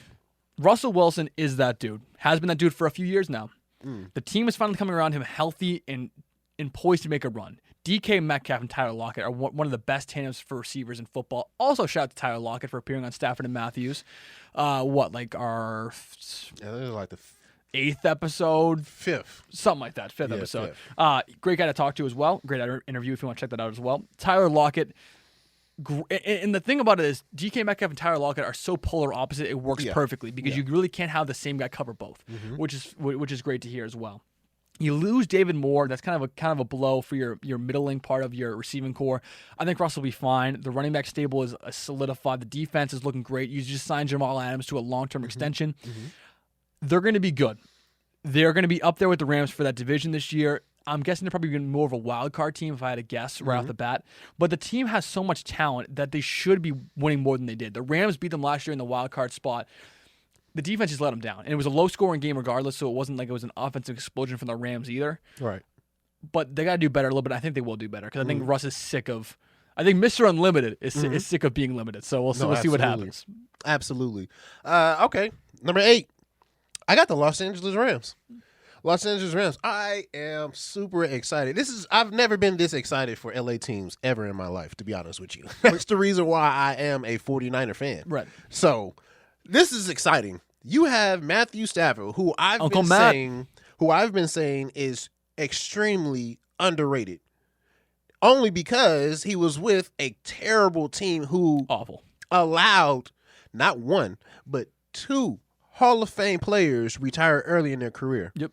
And so now he's afforded to leave and gets traded to the Rams, who has a ridiculous offensive team. Mm-hmm. Like their offense is nasty. Robert Woods, my guy, Cooper Kupp, you know what I'm saying? Van Jefferson, who's coming up, who's doing great. Tyler Higbee. He's a good tight end. I like him a lot. These guys are going to light up. I'm sure they are. Defenses. I'm not gonna lie to you. I think after the first game, the rest of the defensive coordinators that has this team on their schedule are going to mark this down and have nightmares about how they're going to figure out how to stop them. We'll have to wait and see on that one. We're going to wait and see for sure, but I think that this is going to be one of the top 5 teams, top 5 offenses in the NFL for sure. Number 8, the Baltimore Ravens. Lamar Jackson needs to do one thing for me. Throw the ball. Throw the ball in a playoff game and win consistently. Because that's the big knock on him right now. He can run the ball, he can run a great offense, and he can stand behind a great defense. Mm-hmm. But he's 1-3 in playoff games, and the reason why is because he can't pass the playoffs. Mm-hmm. To this point, I'm not saying he can't do that eventually, but he can't do it right now. Mm-hmm. And so that's what I need to see from the Ravens coming up this season. J.K. Dobbins broke out on the scene last year as a rookie, played phenomenally. And the receiving corps got a little bit better. Marquise Brown, Ulysses Des Bryant, but that's okay because he really wasn't in any kind of shape to be in an NFL roster anymore. Let's be real here. Mm-hmm. But I love the guy, I really do. But he's not on the team anymore for a reason. I mean, you add Sammy Watkins, that was a good ad. You probably should have added Julio Jones, but I'm not the GM of the Ravens. I'm the GM of the Jets, like we talked about earlier. And Marquise Brown should take a little bit of a step up this year. Hopefully, Rashad Bateman was a good rookie out of Florida. No, Minnesota. He's out of Minnesota and a first-round draft pick. So he's pretty good. And obviously, they have a great stable of tight ends as well. Mm-hmm. Defense is still looking as solid as ever. Little bit lacking on the defensive secondary side. They're deep, but not as good as I expected them to be last year. And I think they prove a lot to me this year. But I still have them ranked up there at 8 for a reason. And I think they're going to be decent this year. They'll be up there competing with the Browns for for that division title this year in the AFC North, which is no easy task. I'm with it. Yep. 7. I'm going with the Seattle Seahawks. Just one above. I think these guys have everything that they need to make a real push and beat some of these teams that currently are above them. But with the Jamal Adams contract, allow him to be happy. Now he's going to be just a little bit more free. Mm-hmm. He's going to be able to play just a little bit harder. Yep.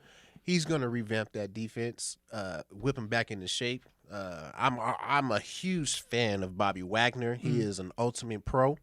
He does everything right, and he's always healthy. Yep. So I think with him, Bobby Wagner, Carlos Dunlap, who is another savvy vet, they're going to be able to turn some heads out there. Yep. They're going to be able to get some sacks, cause some commotion in the backfield, and then having Quandre Diggs out there helping out as a free safety and over the top and picking off balls and laying some people out. Hopefully, definitely, they're gonna have a nice team. They're gonna make a nice run on there, and we all know about Russell Wilson and all of them, DK Metcalf and Tyler Lockett. You've already spoken about them, but I think that Russell Wilson is going to be able to whip them into shape and allow them to hang on in those games where it's kind of a close game, but anything can go type of a games. Russell Wilson is definitely going to be able to pull that out for him. So I have them at 7. Definitely. As we're kind of running short a little bit on time, let's do this, Chris. Mm-hmm.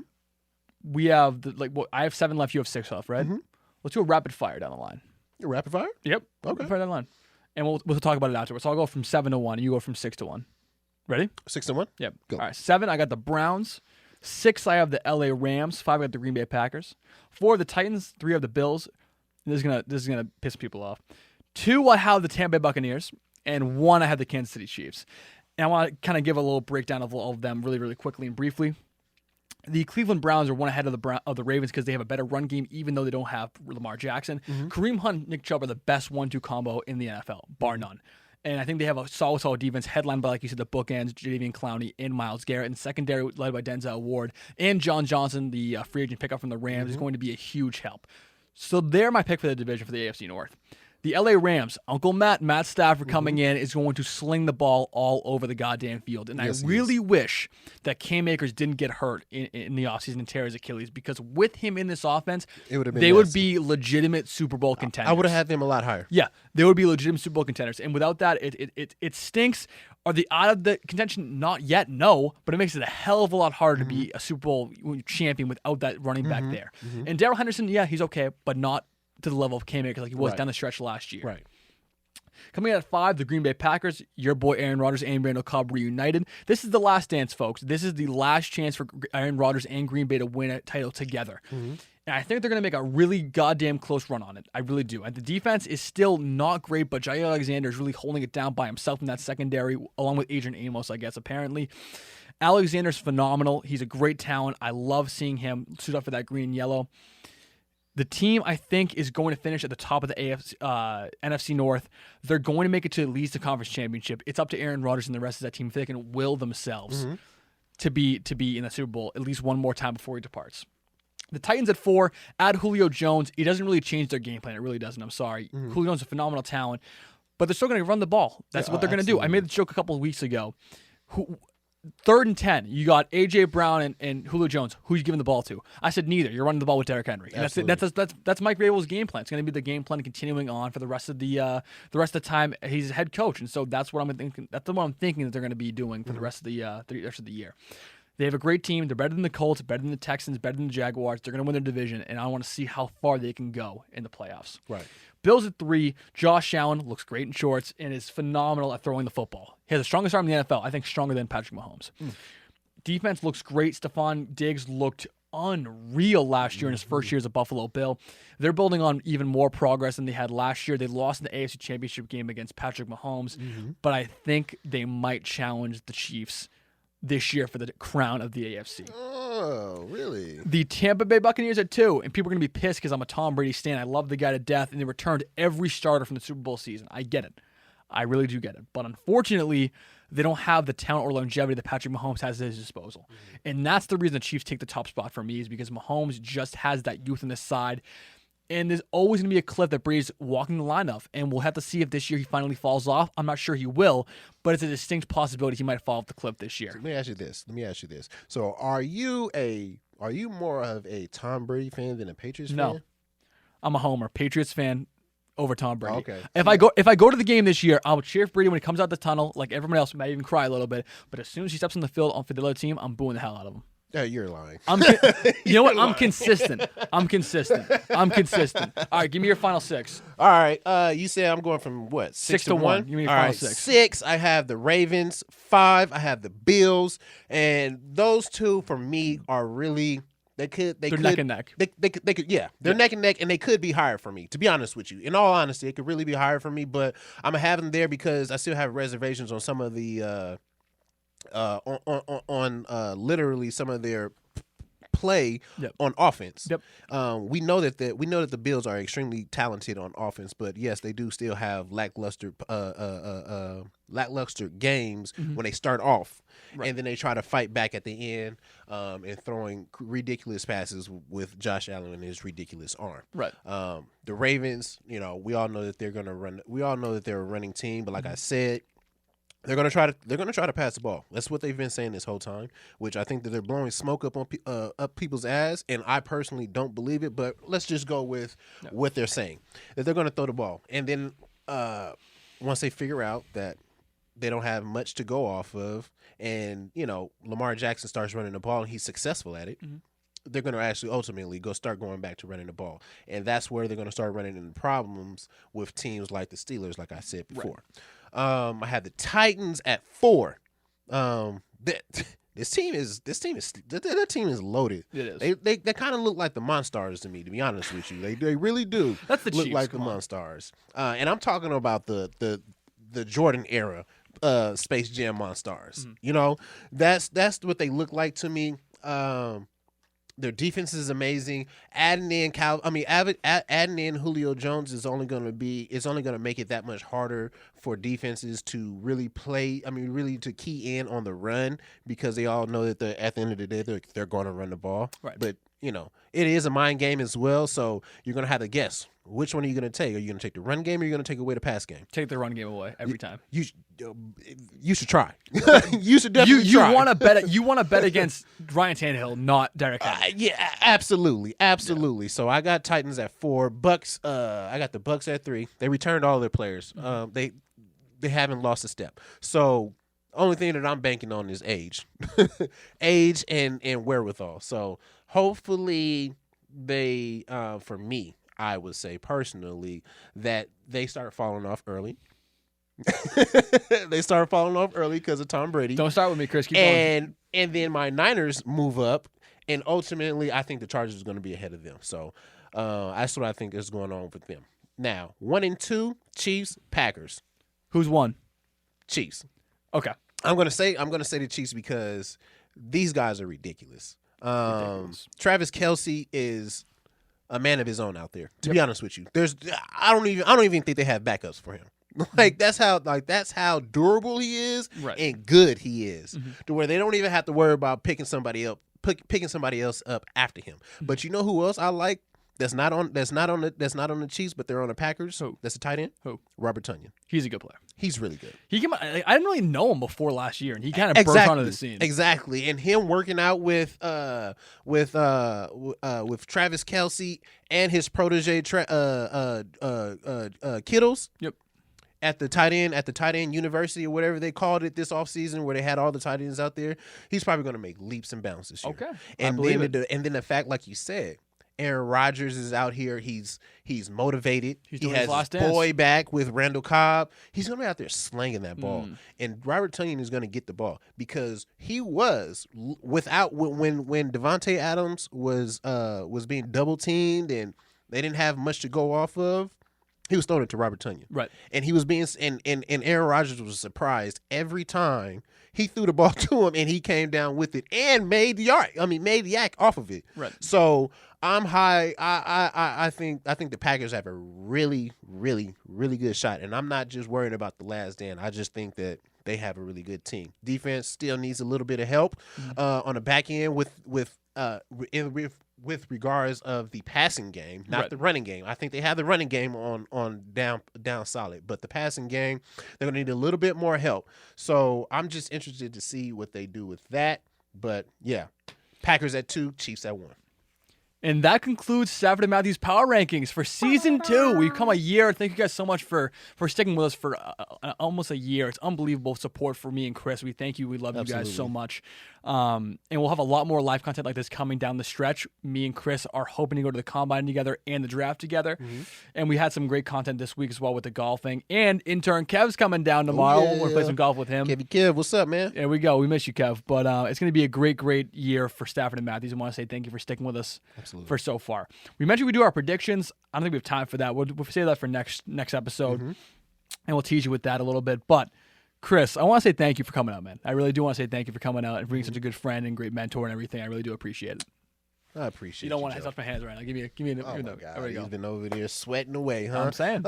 So my list made you sweat. Just a little bit. All right. Just a little bit. I'm with that. Just I'm with that because I know you was looking for the Patriots to be up there in that top 10. And I think you're gonna put them 32, honestly. I thought you were.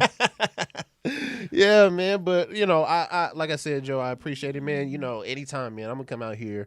Well, now I have to come out here more often now, so I can go ahead and get some more of your grandma's cookies. Amen. Because those are fire. And don't be gross, guys. That's not what it sounded like. You've been actual cookies.